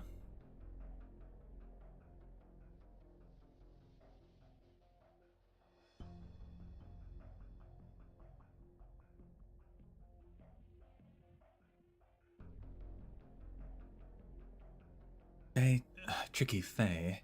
Shadows pointing the wrong way. Foul beasts that trip you with branches. That's all more or less the same as when I was bringing Morin and the others back. The trees are too tall and the leaves too thick. They block out the sky, making life here different from outside.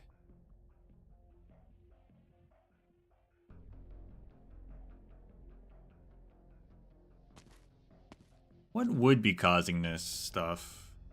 Like, if we're applying the science of Arknights.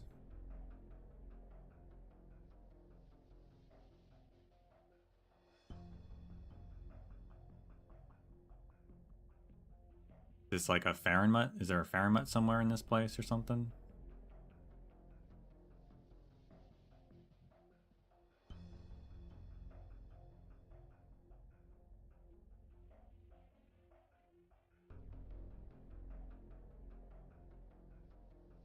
This is the right path. I'm at the heart of the Dark Woods now.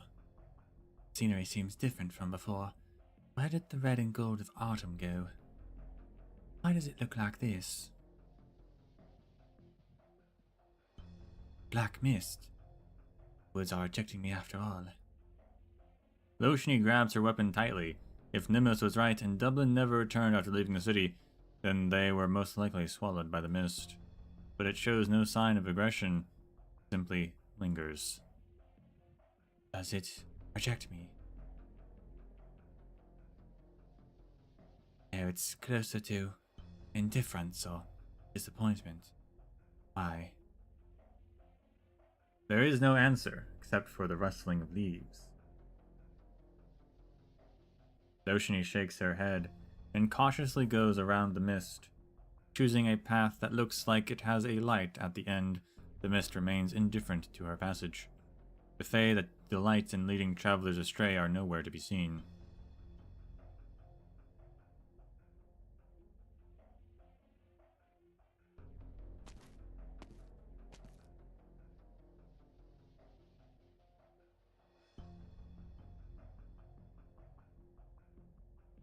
Another dead end. No time to waste here. I'm sorry, but I'll have to burn a way through. You're overthinking it. Who's there?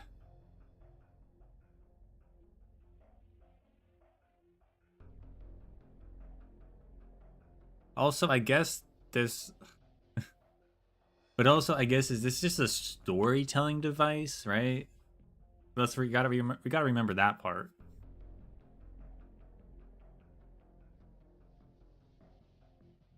Can't lose sight of that.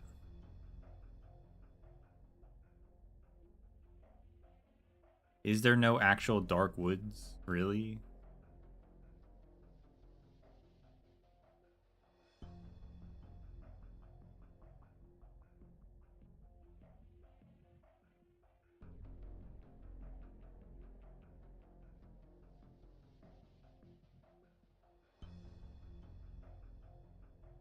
Is it all just a metaphor? Take a guess. You.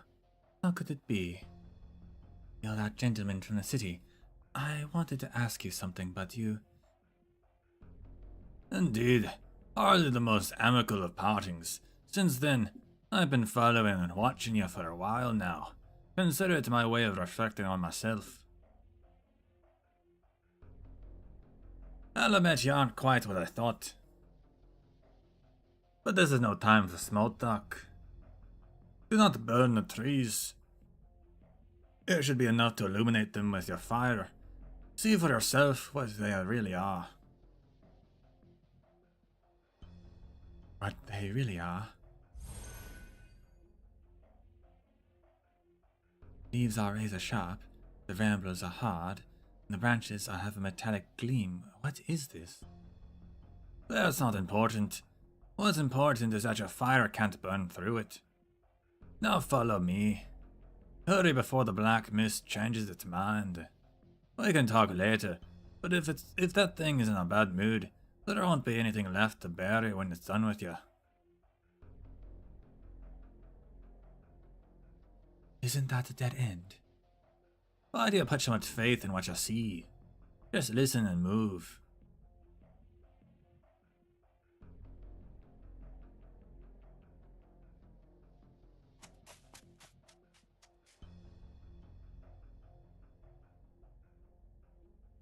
This is the path I took when we came to Narration.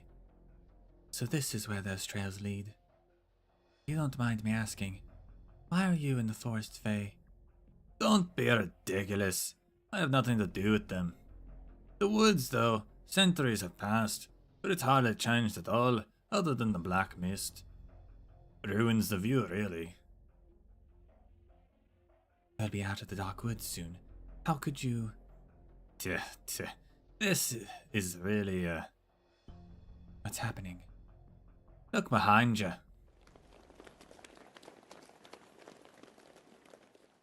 Reed, we're here! The refugees appear on the well-lit edge of the woods.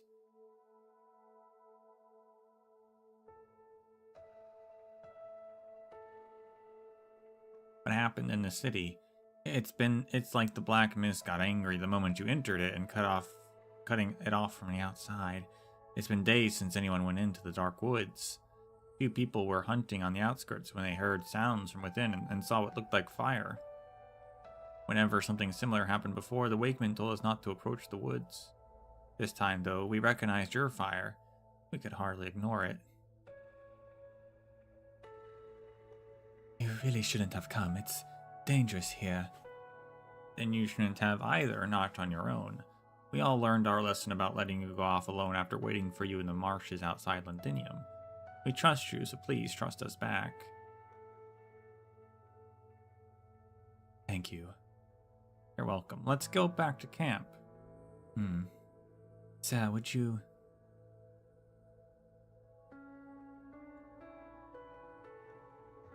Who are you talking to? Is there someone else with you? The red dragon turns around, but her uninvited companion has already vanished without a trace, like the dew under the morning sun.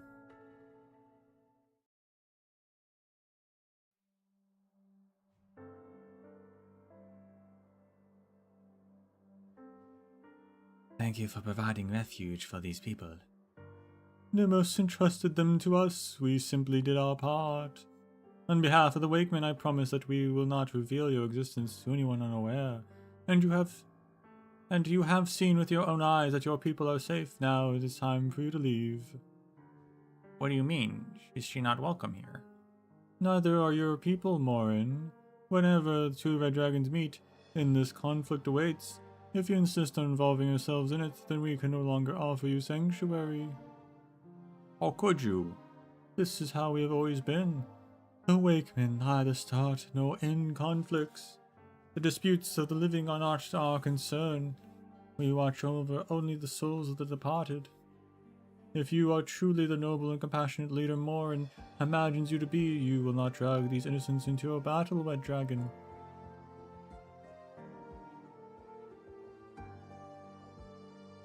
This isn't a battle between two red dragons. I came to seek your help on behalf of the people of Narration. Every battle has its reasons. It's not an excuse. Reed won't do that. Excuse or not, the disputes of the living are none of our concern.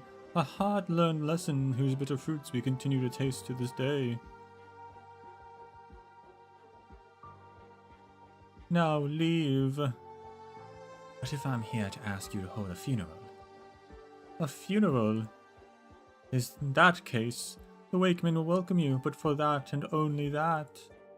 Now tell me the name of the departed, their deeds in life and the present, and present the remains.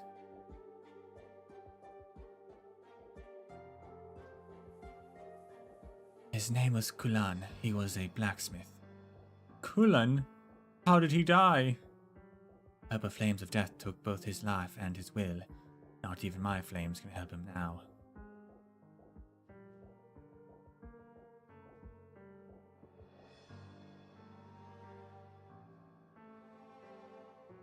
Then why is it that not a single denizen of Narcersea has come to us to request a funeral since the city became independent? So it transpires that the first Narcerean to be mourned here since the end of the war was not taken by war at all.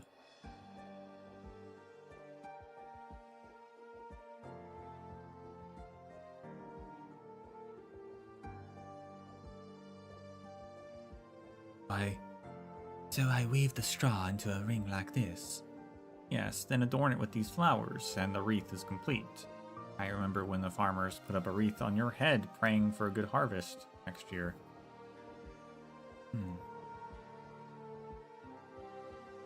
Feel free, it feels like old times. I miss that. Are you not happy here? I'd rather enjoy it myself, but the others might find it stifling. The life of a Wakeman is almost like self-punishment after all. What's the word for it again? Aestheticism?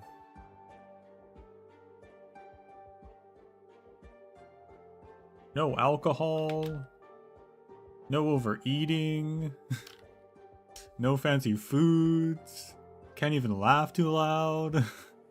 They wake up before sunrise and sleep after midnight. And everything in between is some ritual or other. At least they don't expect the same from us, but there's no avoiding them when we have to help out on the farms and stuff. That's practically forgotten. I've practically forgotten how to laugh. Morin's the only one who goes out of her way to talk to them. She's learning something new every day. Might be how they tie certain knots. Might be how to estimate the age of a tree. Compared to the Wakemen in the trees, or in the tales, though.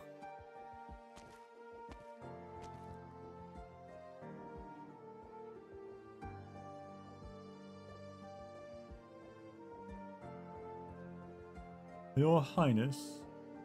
Ma'am, I did not expect to find you here working with them. Reed has always been like us. Or like this, and us, really. Should we excuse ourselves? No, I simply came to confirm the facts of the departed life for the purpose of the ritual. Please tell me what happened to Kulan. I will tell you all that I saw, as I saw it. I hope it will make you feel something.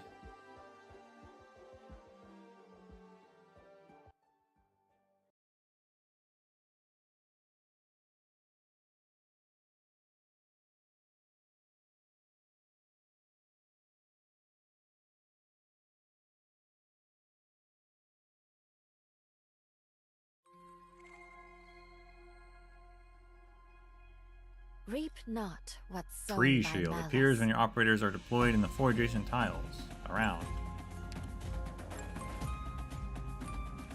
Every 15 seconds on it, and meadow and 4 surrounding tiles will grow into a thicket. A new challenge.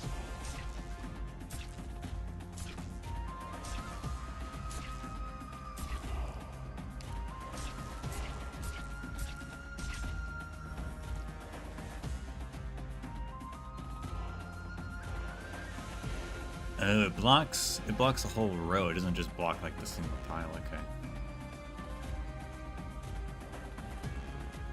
Fair enough. Trust in me. Oh my gosh, that one turned into a creature.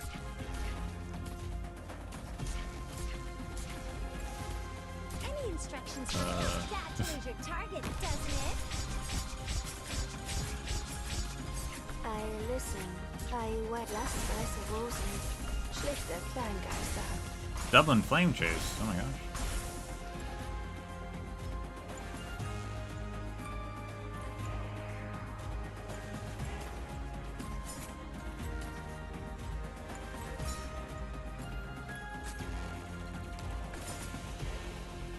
My toxicant is ready. My toxins will slowly burn your... Ah! Losing sight? You'll get what you deserve. I mean, what you ordered. Poison kiss. Alas, by tying your legs together won't make you fly. Follow me!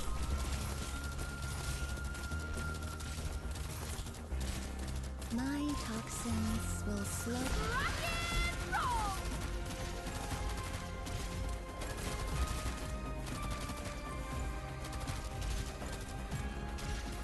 Poison kiss. Patience, friend. Tough to swallow, huh? Try to behave yourself next time.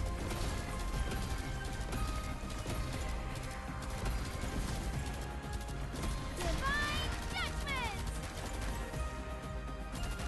Mission accomplished.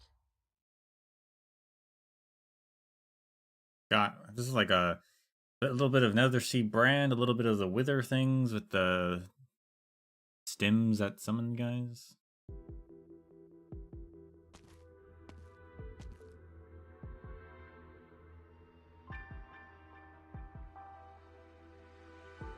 I've already dismissed all the servants in the citadel. Those footsteps then. He's back. Your Highness. Ah, it's you. Did you need something? You aren't going to ask how I returned. No, I won't. You came back and that's all that matters, my loyal servant. Besides, I have a fairly good idea of what sort of guest you can bring me.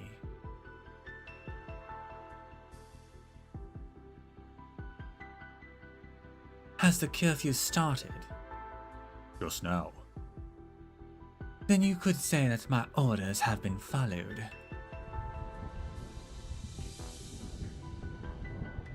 Failure. Failure? Now Cersei is here. I'm here. What failure?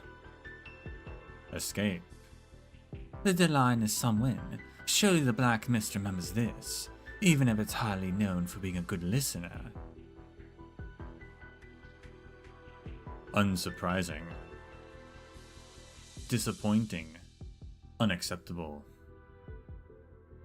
Am I meant to understand something from these few words? Or perhaps you too prefer the directness of arts and destruction to imprecision of language? No sooner did the words leave Ablana's lips than gleaming branches thrust forth from the dark mist, reaching for her throat. At the same time, her spear penetrates the thick mist. Purple fire is faintly visible from within. She could burn it away to nothingness with a thought. But the branches never find Ablana's throat, and her purple flames never ignite. Samhain. By the time the sun rises on the day after Samhain, and the outcome will be plain for all to see. So why don't we dispense with this meaningless bluffs? Ablana's spear still impales the mist, but the branches before her throat disappear a moment later, as do the flames at the tip of her spear. The dark mist dissipates. Your Highness. You're still here? Do you need something else? Is it about Dublin? There are only the two of us here. I will permit you to speak that word again, my most loyal servant. Thank you, but there is no need. The specters are but specters. Even if they helped found a nation, there is no reason for ghosts in the history books. But I worry about my colleagues who stayed behind that day, as I did. Where are they? Could they mean you harm? No need to worry, even if there were.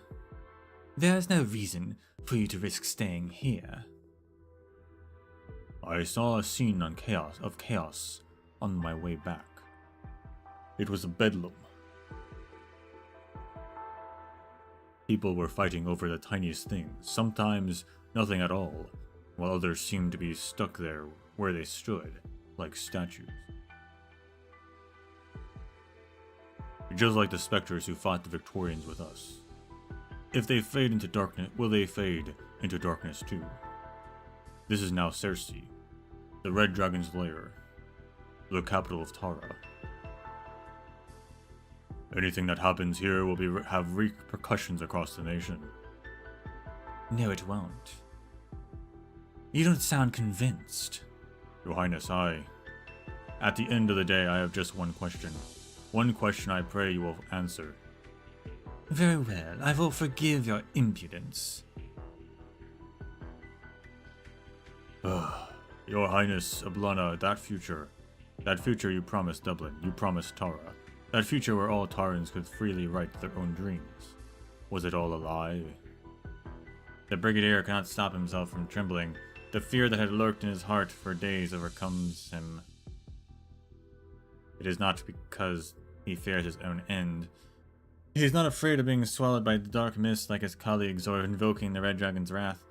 He fears that he will hear an answer he dare not consider. It was true, every word of it. Your Highness. I have answered your question, Brigadier. The Red Dragon's voice seems ethereal. Feeble even, it leaves no room for questioning.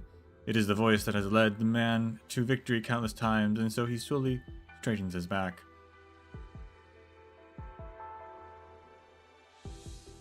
Then I trust you. Perhaps, or perhaps, you simply have no other choice. How often you have chosen a path that seemed baffling, impossible even. But it always ends up leading us closer to our dream. Of that I have no doubt.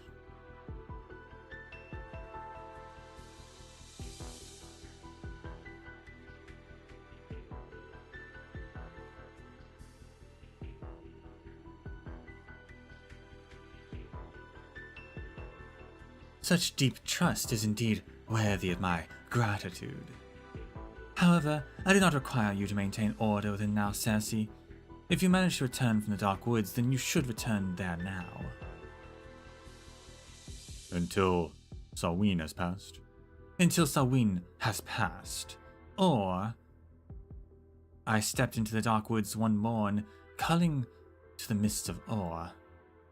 Your Highness? Do you hear the song coming from beyond the woods? Hardly a day has passed since you left. Fine work, Loshani. That's a new face for her.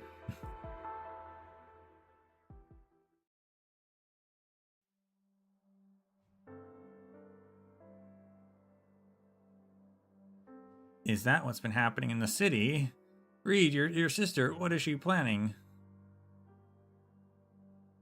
I do not know. Someone once told me that her plans would only ever be beneficial to Terra. Now, though, I can trust neither her nor the one who made that promise. Are you still not going to help her, Wake Woman? You came for a funeral, and we will only accept her for that. I have learned of the deeds of the departed. Bring the knots and the wreaths from come outside. The funeral is about to begin. The people set aside their differences and stand up in silence.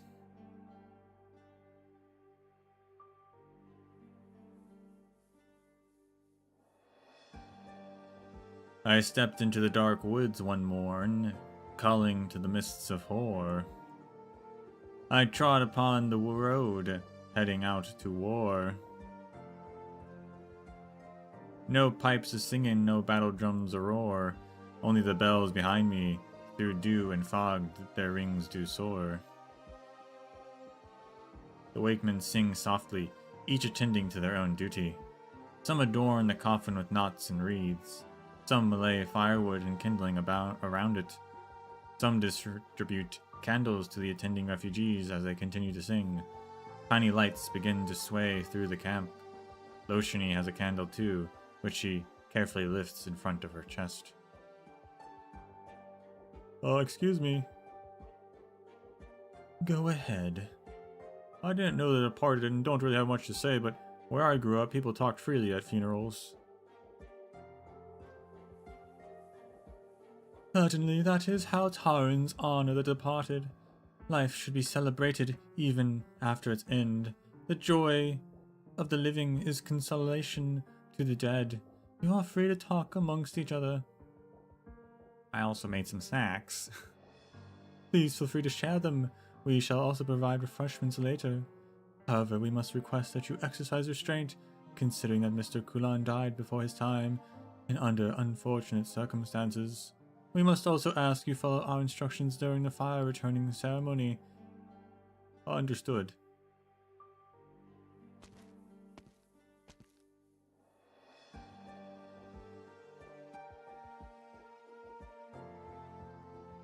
Is this how you folks hold funerals, Morin?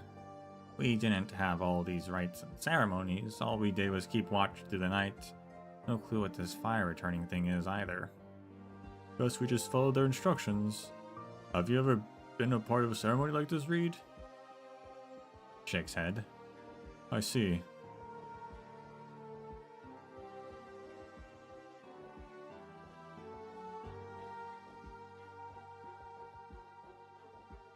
You mean...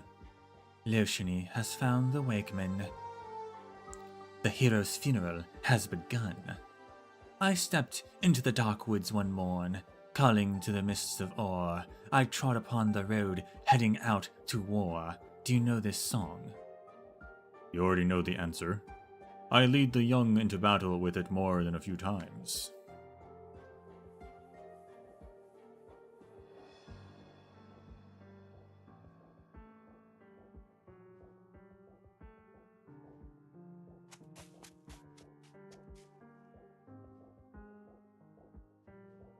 Who's there? Who's singing?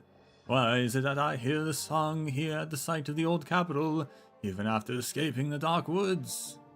Or am I still stuck in the woods? No, the sound is coming from the funeral at the center of the ruins. Such a beautiful tune. No pipes are singing, no battle drums a roar. Only the bells behind me. Through dew and fog their rings do soar. I should go back. Now I see what I truly want. Besides, do I really deserve to escape now, Sassy? The singer survived. That's crazy.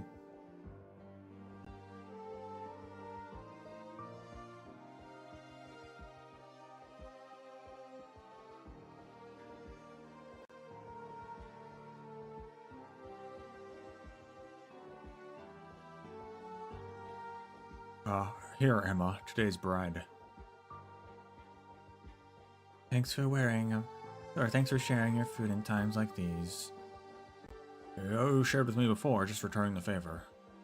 Why do you keep staring at the bread in my hand like that? Mutters, control yourself. Here's Emma, one who shared bread with you. You must help her, you must. I'm fine, Emma. I just, meant to say you've been bedridden for so long. There'll be tough times ahead. No pipes are singing, no battle drums a roar. Why are you singing that? Someone's singing in the distance.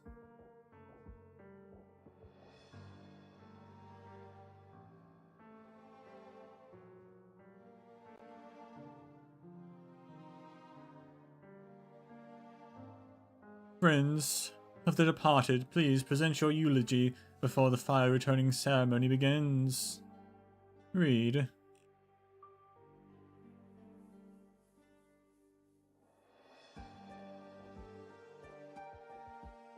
I have a eulogy here, written by Nemos. May I read it? Of course, go ahead. Dear Kulan, a letter. Kulan, perhaps it won't be long before I join you.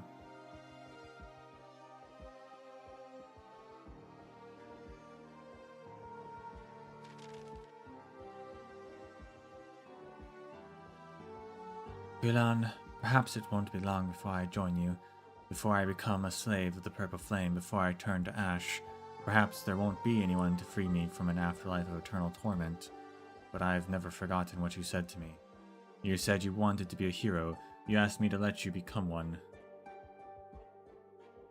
You said now Cersei needed a hero for the post-war days, one who belonged only to us, neither Dublin nor soldier. You said that nearly everyone in the city had lost something important to the war, be it a partner, a child, or a future. Without a hero and exemplar to understand them and fight for their rights, no one would also set them right should they go astray. Without that, they wouldn't have anything to hold on to when the war ends, when they have no one left to hate. I agree, and I assented to your request. You took Theo in and helped the people who'd lost their livelihoods. You thought everything was on the right path, and so you proposed the statue. You became fully immersed and took on a great burden. By the time you realized it was too late. Now it is my turn to take this burden, one too heavy for even a single person to bear.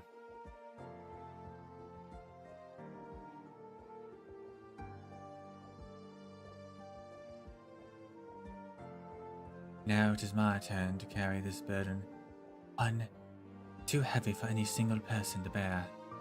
Farewell, Kulan. Slanlat, or should I say, Slan Gofoye. Or should I actually say,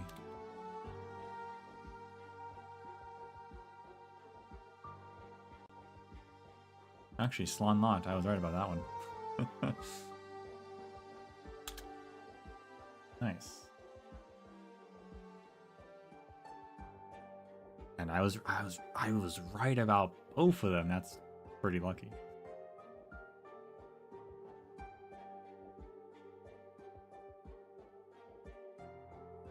May we meet again in the warm flames.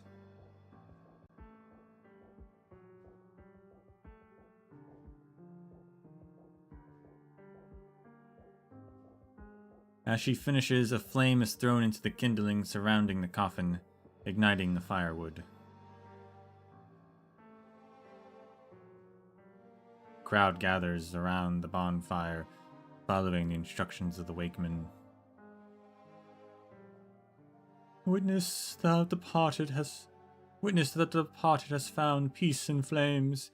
He shall no longer wander the mortal realm. Place your hands as close to the fire as possible, or throw it in directly. Return the fire to the departed. If you have anything to say to the departed, say it out loud to the fire. Be it praise or reproach, they are memories that will console the departed at journey's end. Once you have returned to the fire, please remain to keep watch over his soul until the fire has gone out. Let us begin. Onlot, may you find rest, stranger, deceiver and hero. Morin bends down and places her candle by the fire. The licking flames swallow it in an instant, almost burning her hand. Do you want to come closer to the fire, Reed?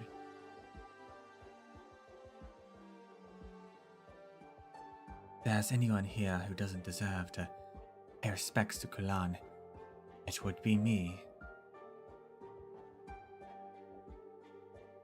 You couldn't have saved him. Morin. There was no place for him in the Red Dragon's lair from the moment he made the choice to truly become a hero. You should return to the fire to him. You should return the fire to him. Ashes to ashes, dust to dust, let the red dust with our memories. As life goes on.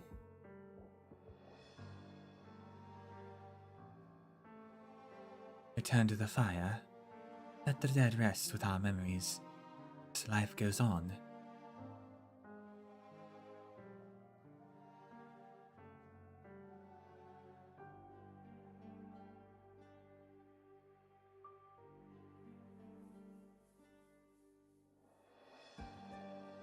While Loshani is lost in thought, the others continue to return their fire and then sit down some distance from the bonfire until she is the only one left with a candle in her hand. She walks forward in silence and tosses the candle into the blazing bonfire. The dead are gone. All their ambition, obsession, realization, and desperation turn to fading smoke and silent ash in the flames.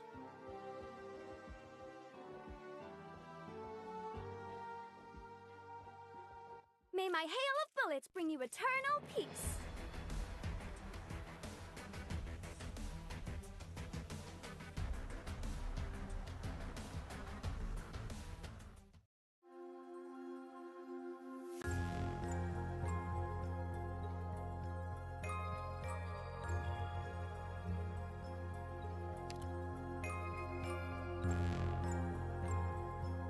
You can really tell, this one's significantly shorter than most events recently. It doesn't feel shorter. It feels good, but definitely is. We're on level 6. Guess we'll just keep going.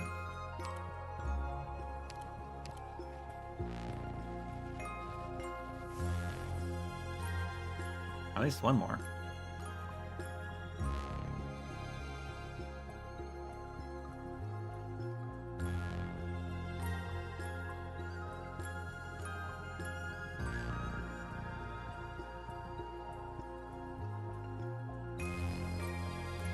Got so used to timing of the other events that it's throwing me off, this one. The Lost. Will this path truly lead me to him?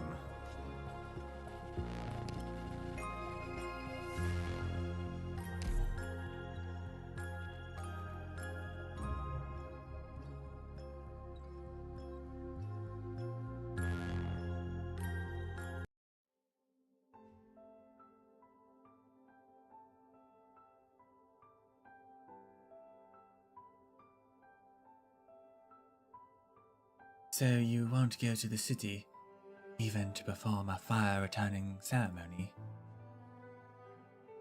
What you have described is highly unusual. We simply cannot take your word that the residents are no longer among the living. Besides, the fire-returning ceremony is just that, a ceremony. Do not expect it to be anything more than that. Very well, then. You may return, Wake Woman. Thank you for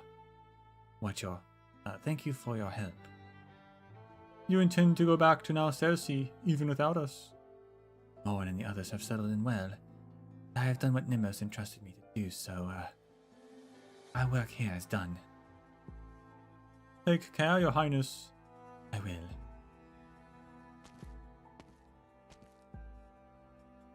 The Red Dragon sets out in the direction from whence she came. Everything that happened yesterday seems but a distant shadow now, but also a tiny spark of flame. Return to the fire. Have you made up your mind to go to your death? Stranger, good timing, sir. May we talk? If you will help me. Do your Red Dragon history lessons ever teach you about a poor wretch by the name of Laure? I forgot how his name was supposed to be pronounced now. Hold on a second.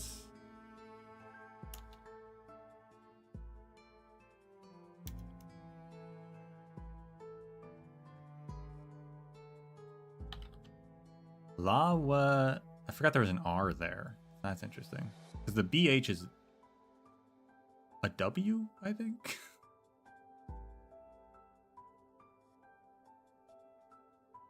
Then there's just an R there. So La Re Ha. La Re Ha. Or La Re Ya, depending. And then the H is K, I think. La Reyach. Say that's his name. Stick with that.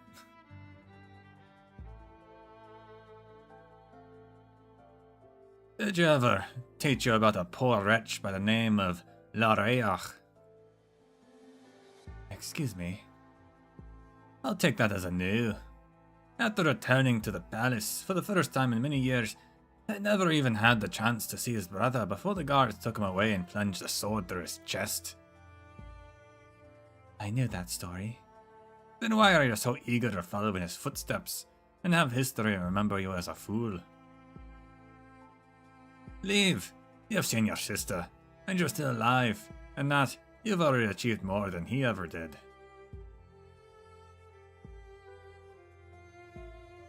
The story of Lareach and Ailey is not the story of me and Ablana.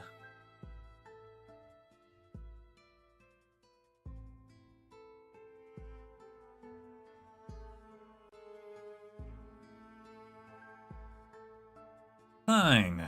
Let's say I was willing to hear you out. What did you want to talk about?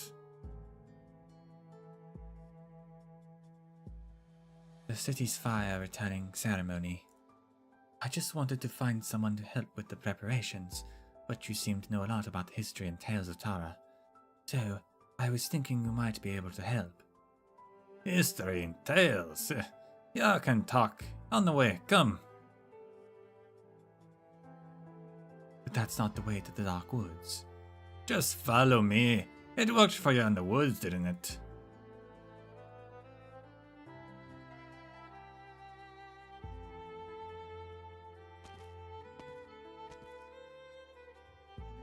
The ruins of the palace. I've been here before. It's dangerous. The Orangenium-rich environment is... You said you wanted history and tales. What better place in Terra than this ancient Tengaya expletive place? What is a Tengay?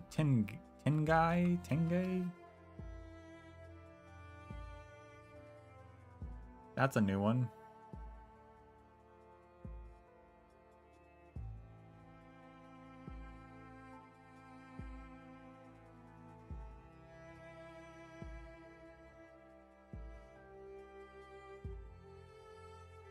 The what place? Ah, never mind.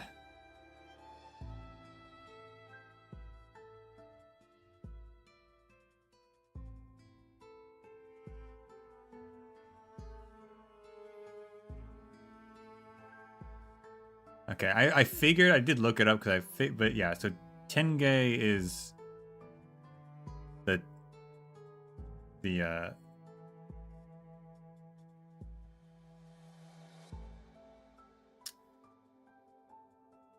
what was it? The word's just lost. Endonym. The endonym of Taran. Even though Taran is also...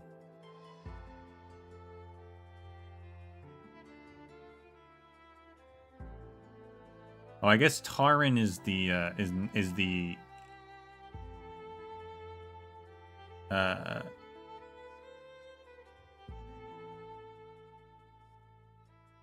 like the Victorian name. So if they're speaking Victorian, it's Taran. But if they're speaking Taran, it's Tengay, actually.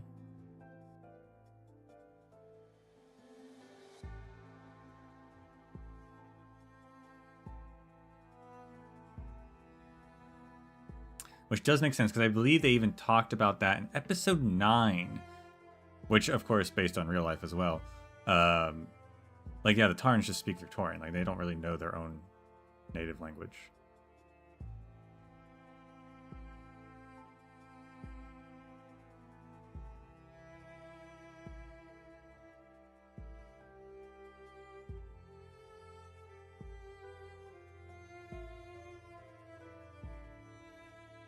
I appreciate your help in the woods, but I have important business to attend to. I don't have time to. And what's this important business, dying for nothing? Sure, you're different from your sister. That dragon's flames may be cursed, but her personality is as typical as they come. Arrogant, leaving no room for any other voice. You may be better, but... I'm different from my sister, but she's not who you say she is. But however different you may be, conflict is in the nature of the Red Dragons, even if you are merely dragged into it. And there is only ever one outcome. Only one may emerge alive. One of you will die sooner or later, so what's the hurry? Have patience, young dragon. We're almost there.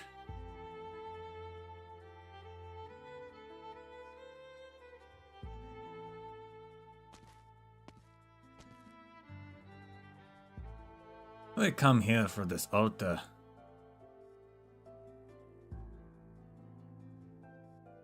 Altar? You mean that thing in the middle? Isn't that the furnace? The furnace which fused together the weapons of every Tauran soldier and overturned the fate of the dynasty.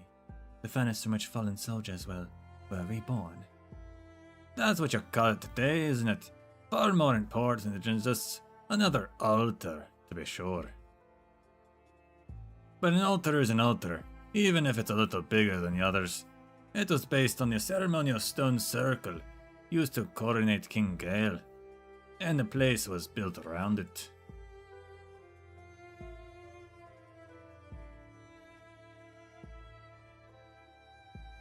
Whenever an old red dragon died, this is where the fire was returned to them.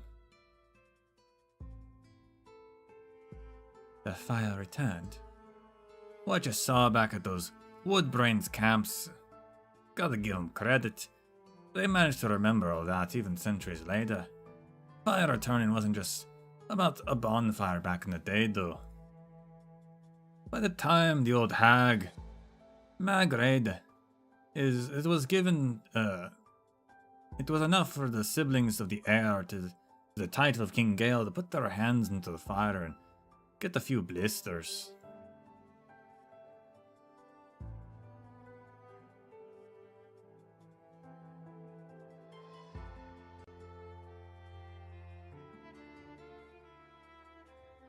Go back even further though, and those siblings would have been burned alive together, or so they say. There's no hard evidence. Now you've gone even paler. He flicks his hand and a spark of purple fire flies forth from his sleeve, joining the same purple fire in the altar. The flames beneath quietly, or breathe quietly like an infant in its mother's embrace.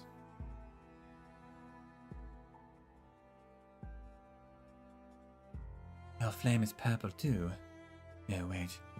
You're a tracker. Could you be awfully slow, aren't you? Well, it's too late to run. Put your hand in.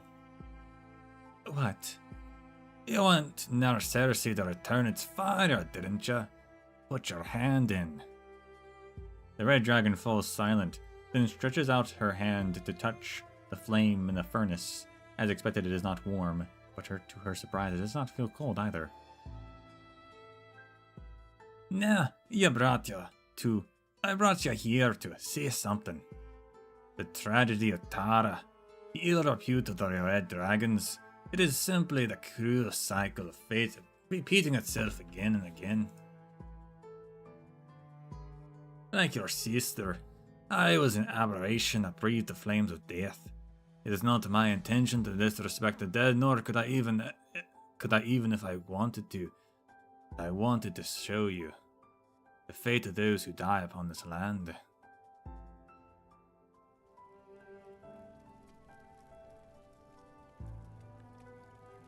Is this where we should begin? Understandable. Of all recent events, it is the most significant. Your sister was right. Those who have touched the flames of death are beyond help. Yet the fire should not have spread so readily. What hatred did it take for the Dracos to once again sire an ill-omened aberration, the first in 600 years?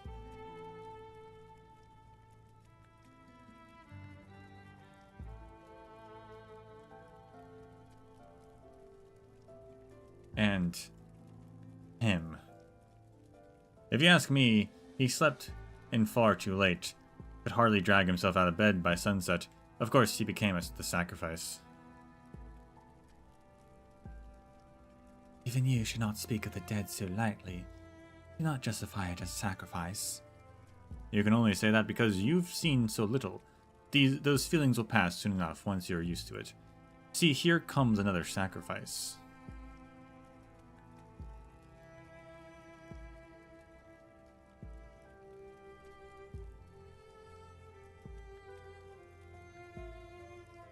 The Victorians who killed you have been chased out. The last Victorian bastard died before my eyes. In a sense, your sister's dream did become reality. The Tarans have risen, and the Victorians have fallen. Simple, direct, satisfying. Are you one of the bystanders too? Don't get caught up on that, child. You know what I am.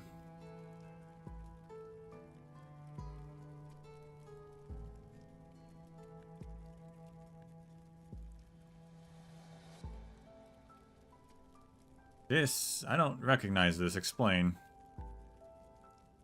It was a war.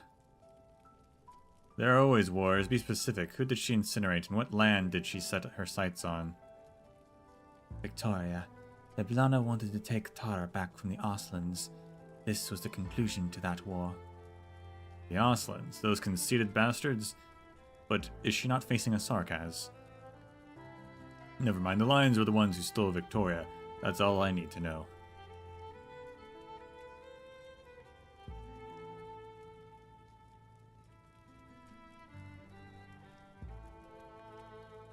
I don't need you to tell me what this is, just as I can tell the expressions beneath the mask. The satisfaction and joy that only appears on the Red Dragon's visage in the face of certain death.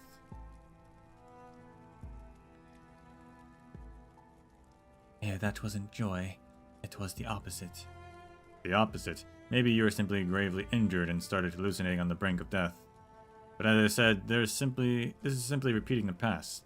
Cities may ride on the wheels now, and the masters of the realm have changed hands, but what's inside never changes.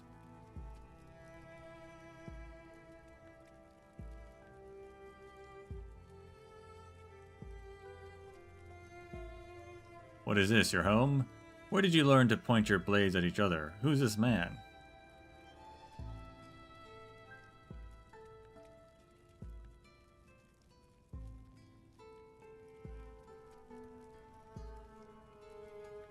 The Earl of Warwick, our foster father.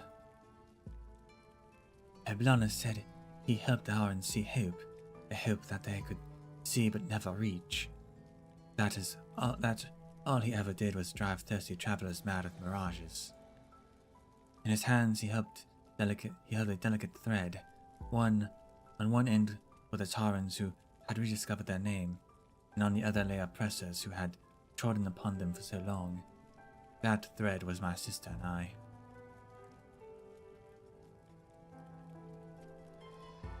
Looking back, perhaps he was the first to be afflicted by the purple flame.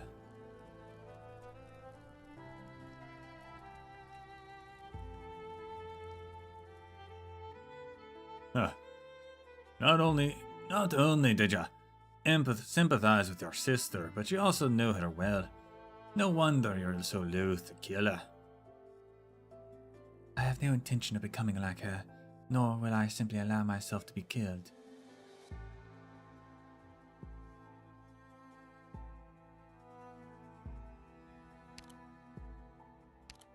These events, this history had me recall.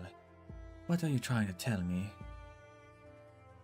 But the history of Terra is nothing but the continuous accumulation and combination of ruins of the past. What you see, I have too. Nothing new can be found within.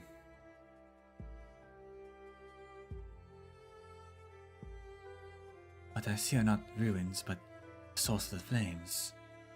Flames and now Cersei are indeed my sister's fire, but they are also the great sorrow behind the bloodshed left with nowhere to go.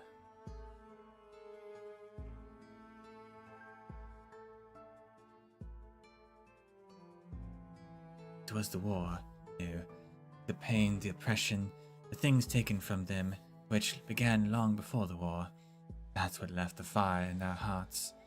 My sister shaped their sorrow into hatred, which scorched the fields of Terra and drove out the Victorians. However, without vengeance to cloak the sorrow,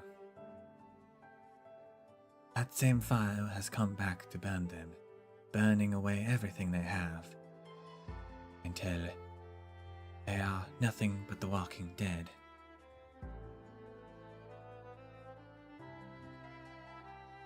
A fine summary, child. But do you really think that returning the fire would solve all the city's problem?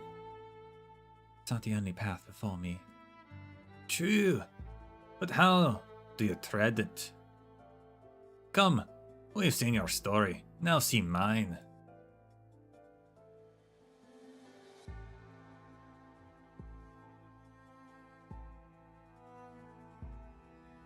Ancient Tingay. Don't cry now, it's just a cloud beast. Sad girl. But I saw Greyclaw from... I raised Greyclaw from when he was a baby. They say your fire is different, ID. Do you not heal the living, but instead bring the dead back to life?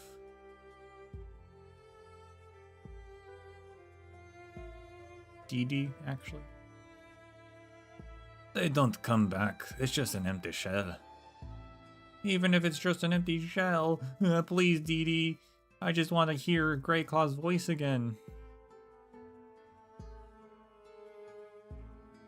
And so the impulsive red dragon let his daughter's plea get the better of his judgment.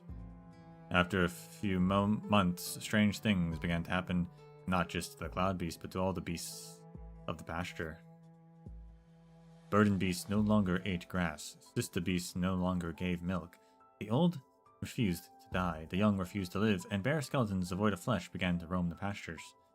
As the purple fire spread through the herds, the red dragon was forced to leave the pasture with his people. He made the same mistake many times throughout his brief existence.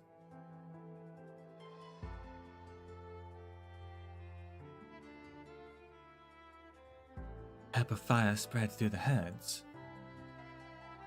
What about it? Your own dear sister dared to burn people with that same fire. Now that's crazy. How was the fire extinguished? You'll find out soon enough.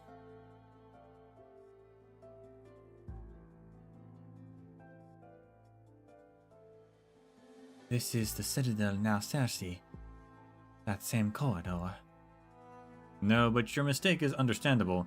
We simply took a large step back in time. This is the palace you currently stand in. This is how the palace you currently stand in looked 600 years ago. It's incredible how stonemasons centuries hence managed to perfectly recreate it in this now Cersei of yours. So what happened here? Here?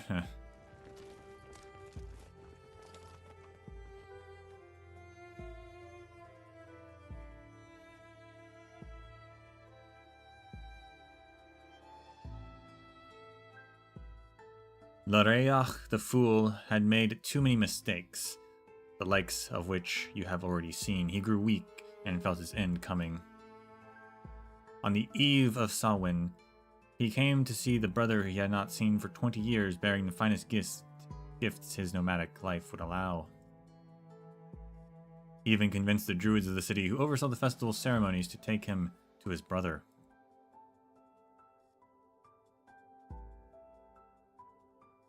Touched by his familial love, they led him into the city, but he failed to realize when his guide's silhouette, his voice, and demeanor changed, not until it was too late. He was taken to this very corridor and...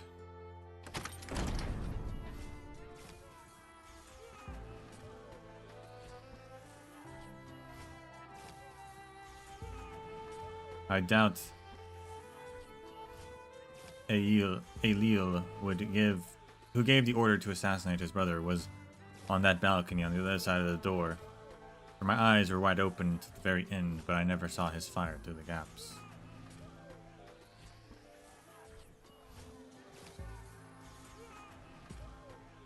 Where did it go? Where did it all go wrong? Was he angry that the priests continued to treat me as royalty? Did he consider me leaving without a word 20 years earlier a betrayal? Or was it someone else who had wanted me dead and he simply had no choice?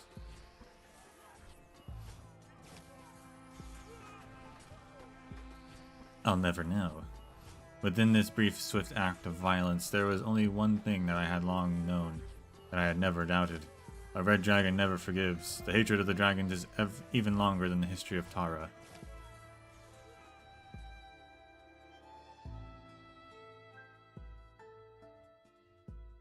But there is more than I want. But there is more that I want to tell you. After I died, Alil ordered my coffin dragged to the city for all to see the end that befell me. And so purple fire raged through every pasture I stayed at with my clan. Life turned its back on all who touched it. Only death remained. 7 days later, the priest returned my fire to me after clearing out the dark. Clearing outside the dark woods. And only when the fire returned to me... Let's start over. 7 days later, the priest returned my fire to me at a clearing outside the dark woods.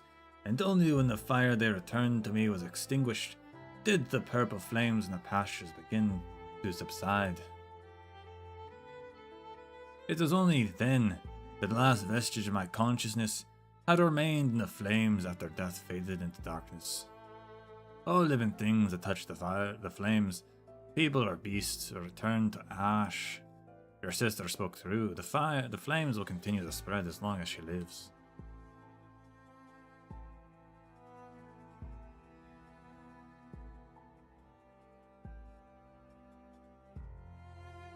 But she is a typical red dragon. She is not so noble as to give up her life to save those who have yet to survive. If she is inviting you back, then it's clearly a trap.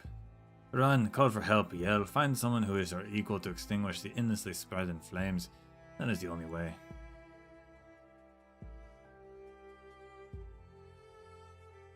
But what if she has already decided that I am the only one worthy to dance with her? What if I can't abandon their lives in the city, their fates, so long as there is any chance of saving them? They'll return the fire to someone who's still alive. Yes. And what if that doesn't work?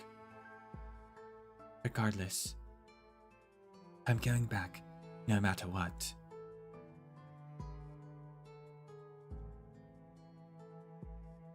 Silence, and then Loshini hears a sigh. Ancient Tingay. I suppose the stubbornness and stupidity really are hereditary.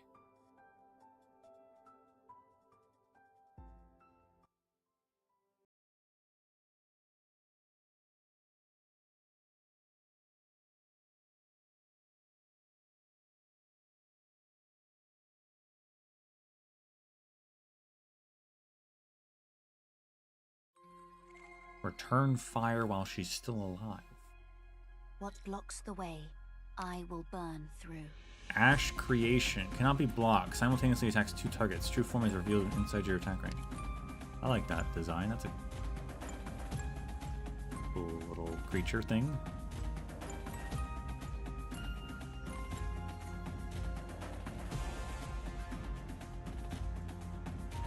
Meanwhile, there's an egg over here. My toxicant is ready. Poison kiss.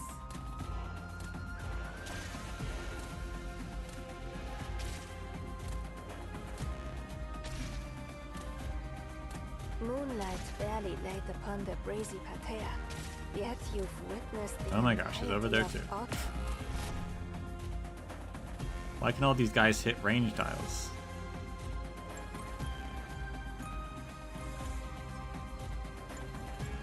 Spring breeze, timely rain. Now we sow the grain.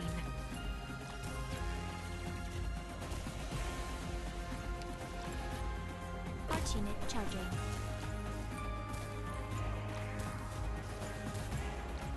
I wasn't clear skies for Qingming. Its true form is a rabbit?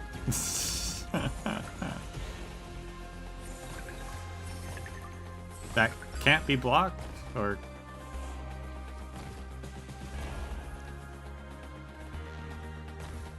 where is it going? What is it doing? No one can see me. Oh, then it turns out when it's outside the range. Oh, that's interesting. No one knows my name.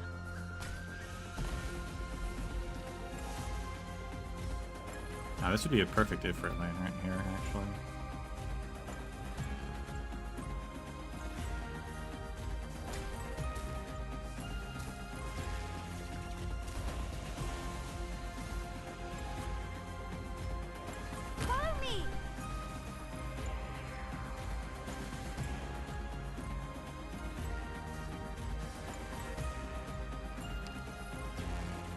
Initiation loading complete.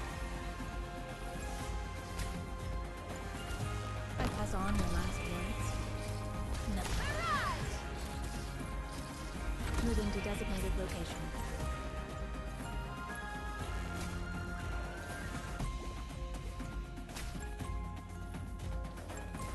They only were right behind you.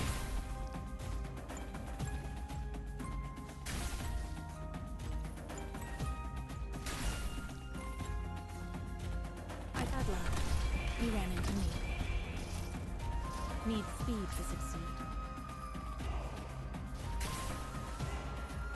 It would be a perfect lane if they ever could get over there, but they just keep sitting there attacking at range. Barely moving.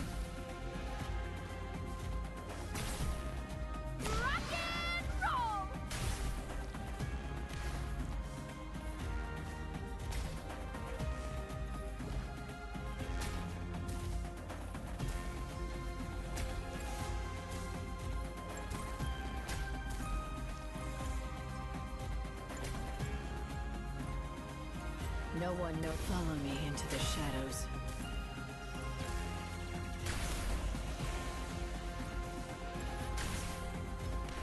You saw nothing.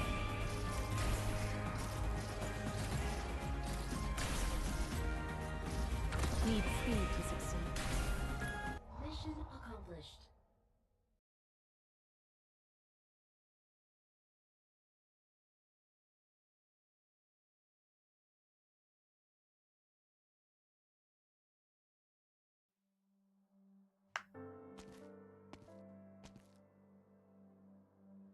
This is far enough. We're already at the Wakeman camp. Your sister roused me from my slumber. You could always return me to it with your own flames if you want. Read! A golden-haired Perro leaps off the back of a burden beast and rushes towards the red dragon. The burden beast is dragging an improvised cart with numerous long wooden boxes stacked upon it. Bridget, what are you doing here? Are those coffins?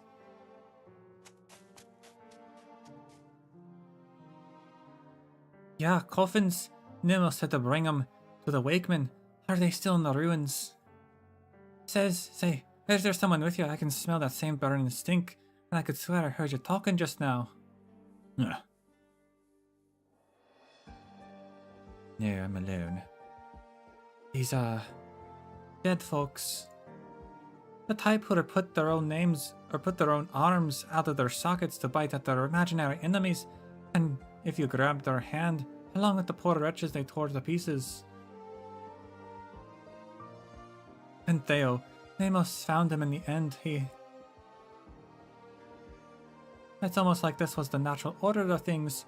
The bonfire will be burning brightest when night follows in Samhain.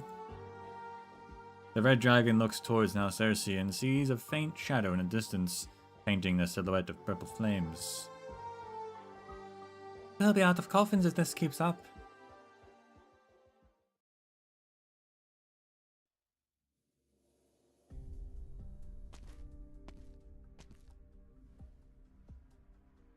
I hope Bridget made it out of the city. That the mist and the wind in the woods is thin enough for her to follow the trail. Blast it, Kulan left a few unused weapons in his house. Can't let anyone see them. This fuel, explosives. Her Highness Loshini might find a use for them. What's the point when every servant in the Citadel has already been afflicted by the purple flames? Besides, the greedy red dragon has already sent them away. Almost as if she's preparing for a showdown with Her Highness.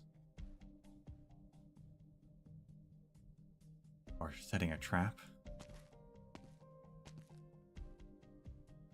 Who's there?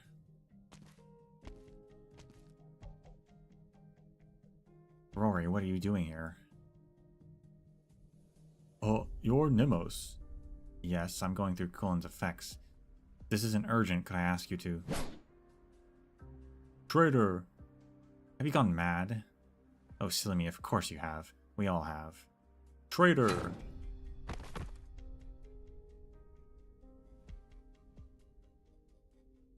still can't bring myself to kill them, even if they might as well be dead already. Better drag this fellow back home. Could do without the unwanted attention.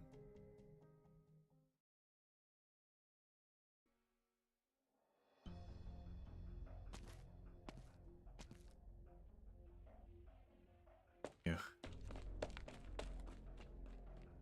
Oh, Nemos. Don't mind me, I'll be on my way.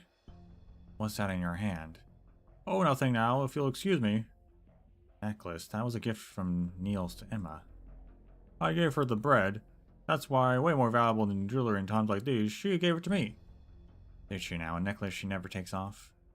It's none of your business.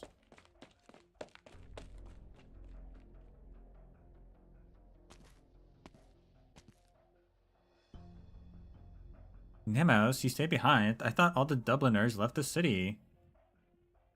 Don't tell me you're one of those living statues now who refuse to move or talk.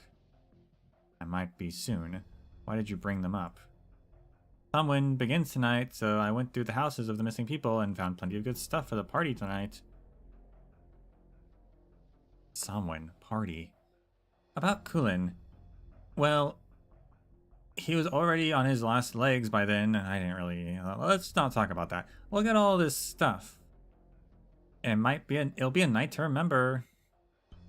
The woman shows Nemos her bag, revealing a bottle of curd sister milk, a few long since sprouted potatoes, and several bare bones.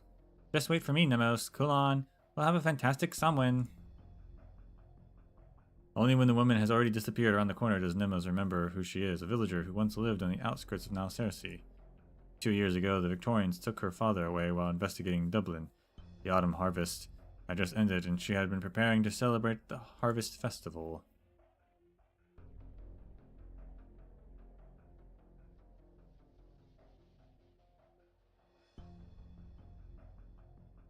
What Loshni hears about the situation in the city exceeds her wildest imagination. I must go back now. Wait for me. I'll come with you once I've delivered those folk to the Wakeman. You're sure about this, Bridget? Dangerous in the city. If I fail, there may be no survivors. True, but I still got to go.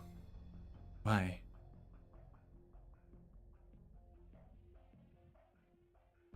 Because it wasn't like this before. The city folk never had much to spare, but they always had a cup of water for me when I delivered their letters. They didn't see me as one of their own, but didn't walk away with a sneer when I told them nomad legends either. I listened. And they definitely didn't bite, claw, and punch at people like they do these days, like the Walking Dead straight from our story. Who will the nomads deliver letters for if the city dies for real? I'll be out of a job.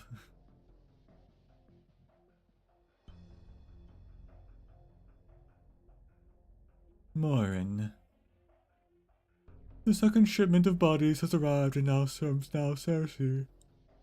I must make the preparations. At this rate, it won't be long until the 3rd, 4th, or more. Are we really going to ignore it? As I've told you many times, the Wakemen do not take sides. It is not our decision to make. Are the Nalcersians not Tarans too? Why are we standing on the side watching when the Taran capital is marching towards destruction? I know you came back with the Red Dragon. You fear she will meet the same fate as La Reach. But we were the ones who to send La Reach to his doom. We are descended from the priest that once officiated the ceremonies of Tara's royal palace.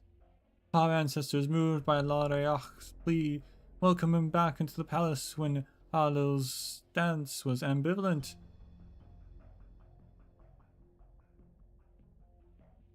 The flames of death that spread through the plains of Tara were only extinguished 7 days after his death. Our ancestors finally returned his fire to him. They then left the palace on their own accord, going into self-exile on La Reach's former pastures, so as to never forget the lesson, and thus the Wakemen were born.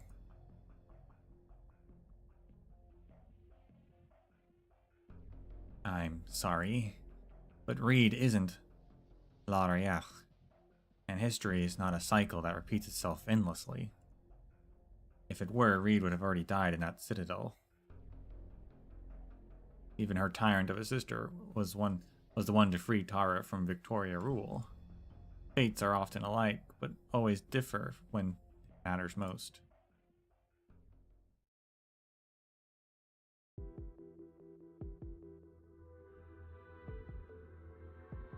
Fates are often alike, but always differ when it matters most. What a wonderful tagline for the cover of the book. Surely this one is destined for the bestseller charts. Assuming, of course, that you are ever able to finish the story. I never intended to profit off of it. Oh, you will. If not in money, then in fame. Basis of the story, where it happened. There are more than enough reasons that this isn't my story to tell. Besides, what happens next? That's what I wanted to ask. Did Loshini go back? From this point on, what I've seen, what I believe, and what I've said all contradict one another, which is why I've lost sight of the ending. Feel free to take up the challenge if you're up to it. Give this dance between the dragon and her reflection whatever ending you please. Oh, is that all the same if I tell it myself? Of course, ma'am. As you will, it... The writer raises his mug, which is almost empty now, and toasts the woman before him. Once again, he swallows the bitter brew, half expecting the sweet aftertaste that he knows will never come. Did I spook you? He got so polite all of a sudden. Makes me feel impertinent for even pressing the question.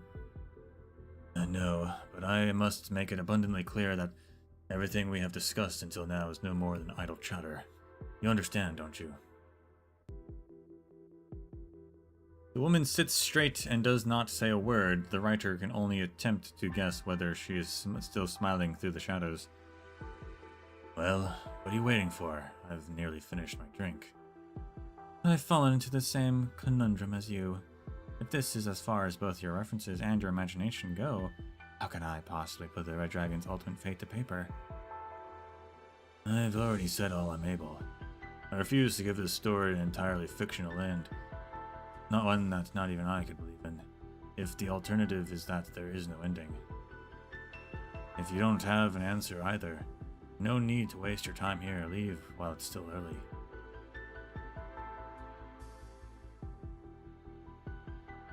Is it because you do not remember, do not understand, or is it because you wish you never knew, never understood?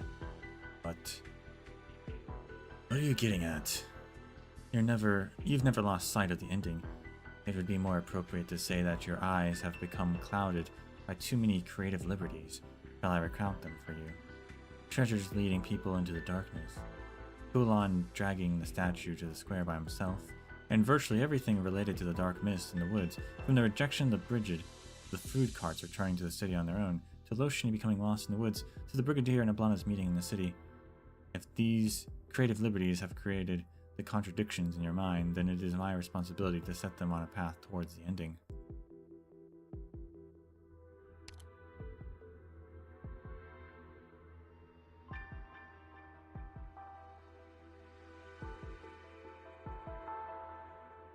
Interesting. So these are the creative liberties, apparently.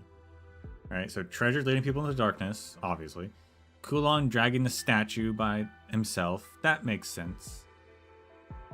Virtually everything related to the dark mist, from the rejection of Brigid to the food carts, Loshini becoming lost, everything. The dark mist is just like made up. If these creative liberties have created the contradictions in your mind, then it is my responsibility to set them on the path towards the ending. Shall I supplement the story with my own observations? Oh, he was panicked there. I'll take that as a yes. Perhaps they will lead you to a conclusion you can be satisfied with. We've won a lot of times before, Doctor. Here and now, though, we're struggling for our own destiny, our own future. That's the real fight, isn't it?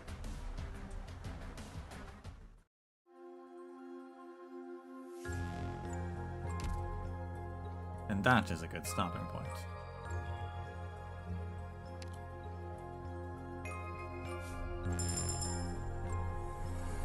I'm what's the word again? Catastrophe messenger. Right. Call me Bridget. Sorry, got a letter here for the Doctor of Rhodes Island. Know anyone by that name?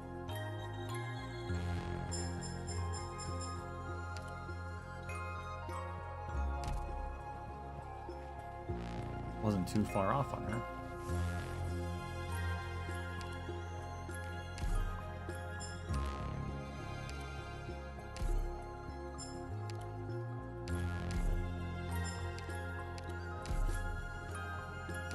Insufficient, okay. Morning to you, Doctor.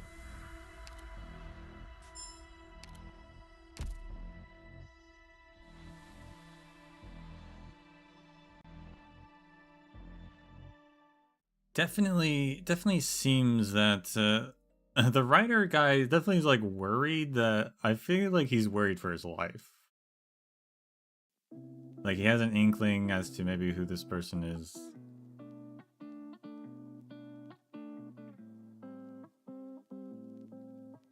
And is worried that he's gonna die at the end of this. I hope not.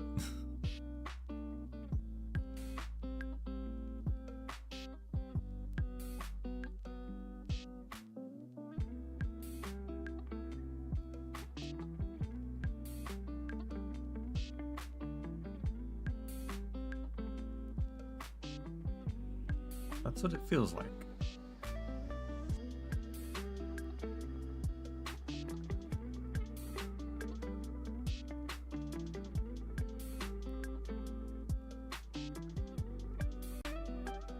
Alright, we will be back next week to finish off the rest of it.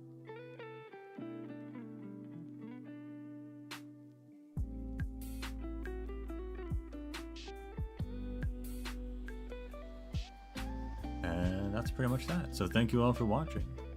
And until we meet again, may the sands of time treat you well.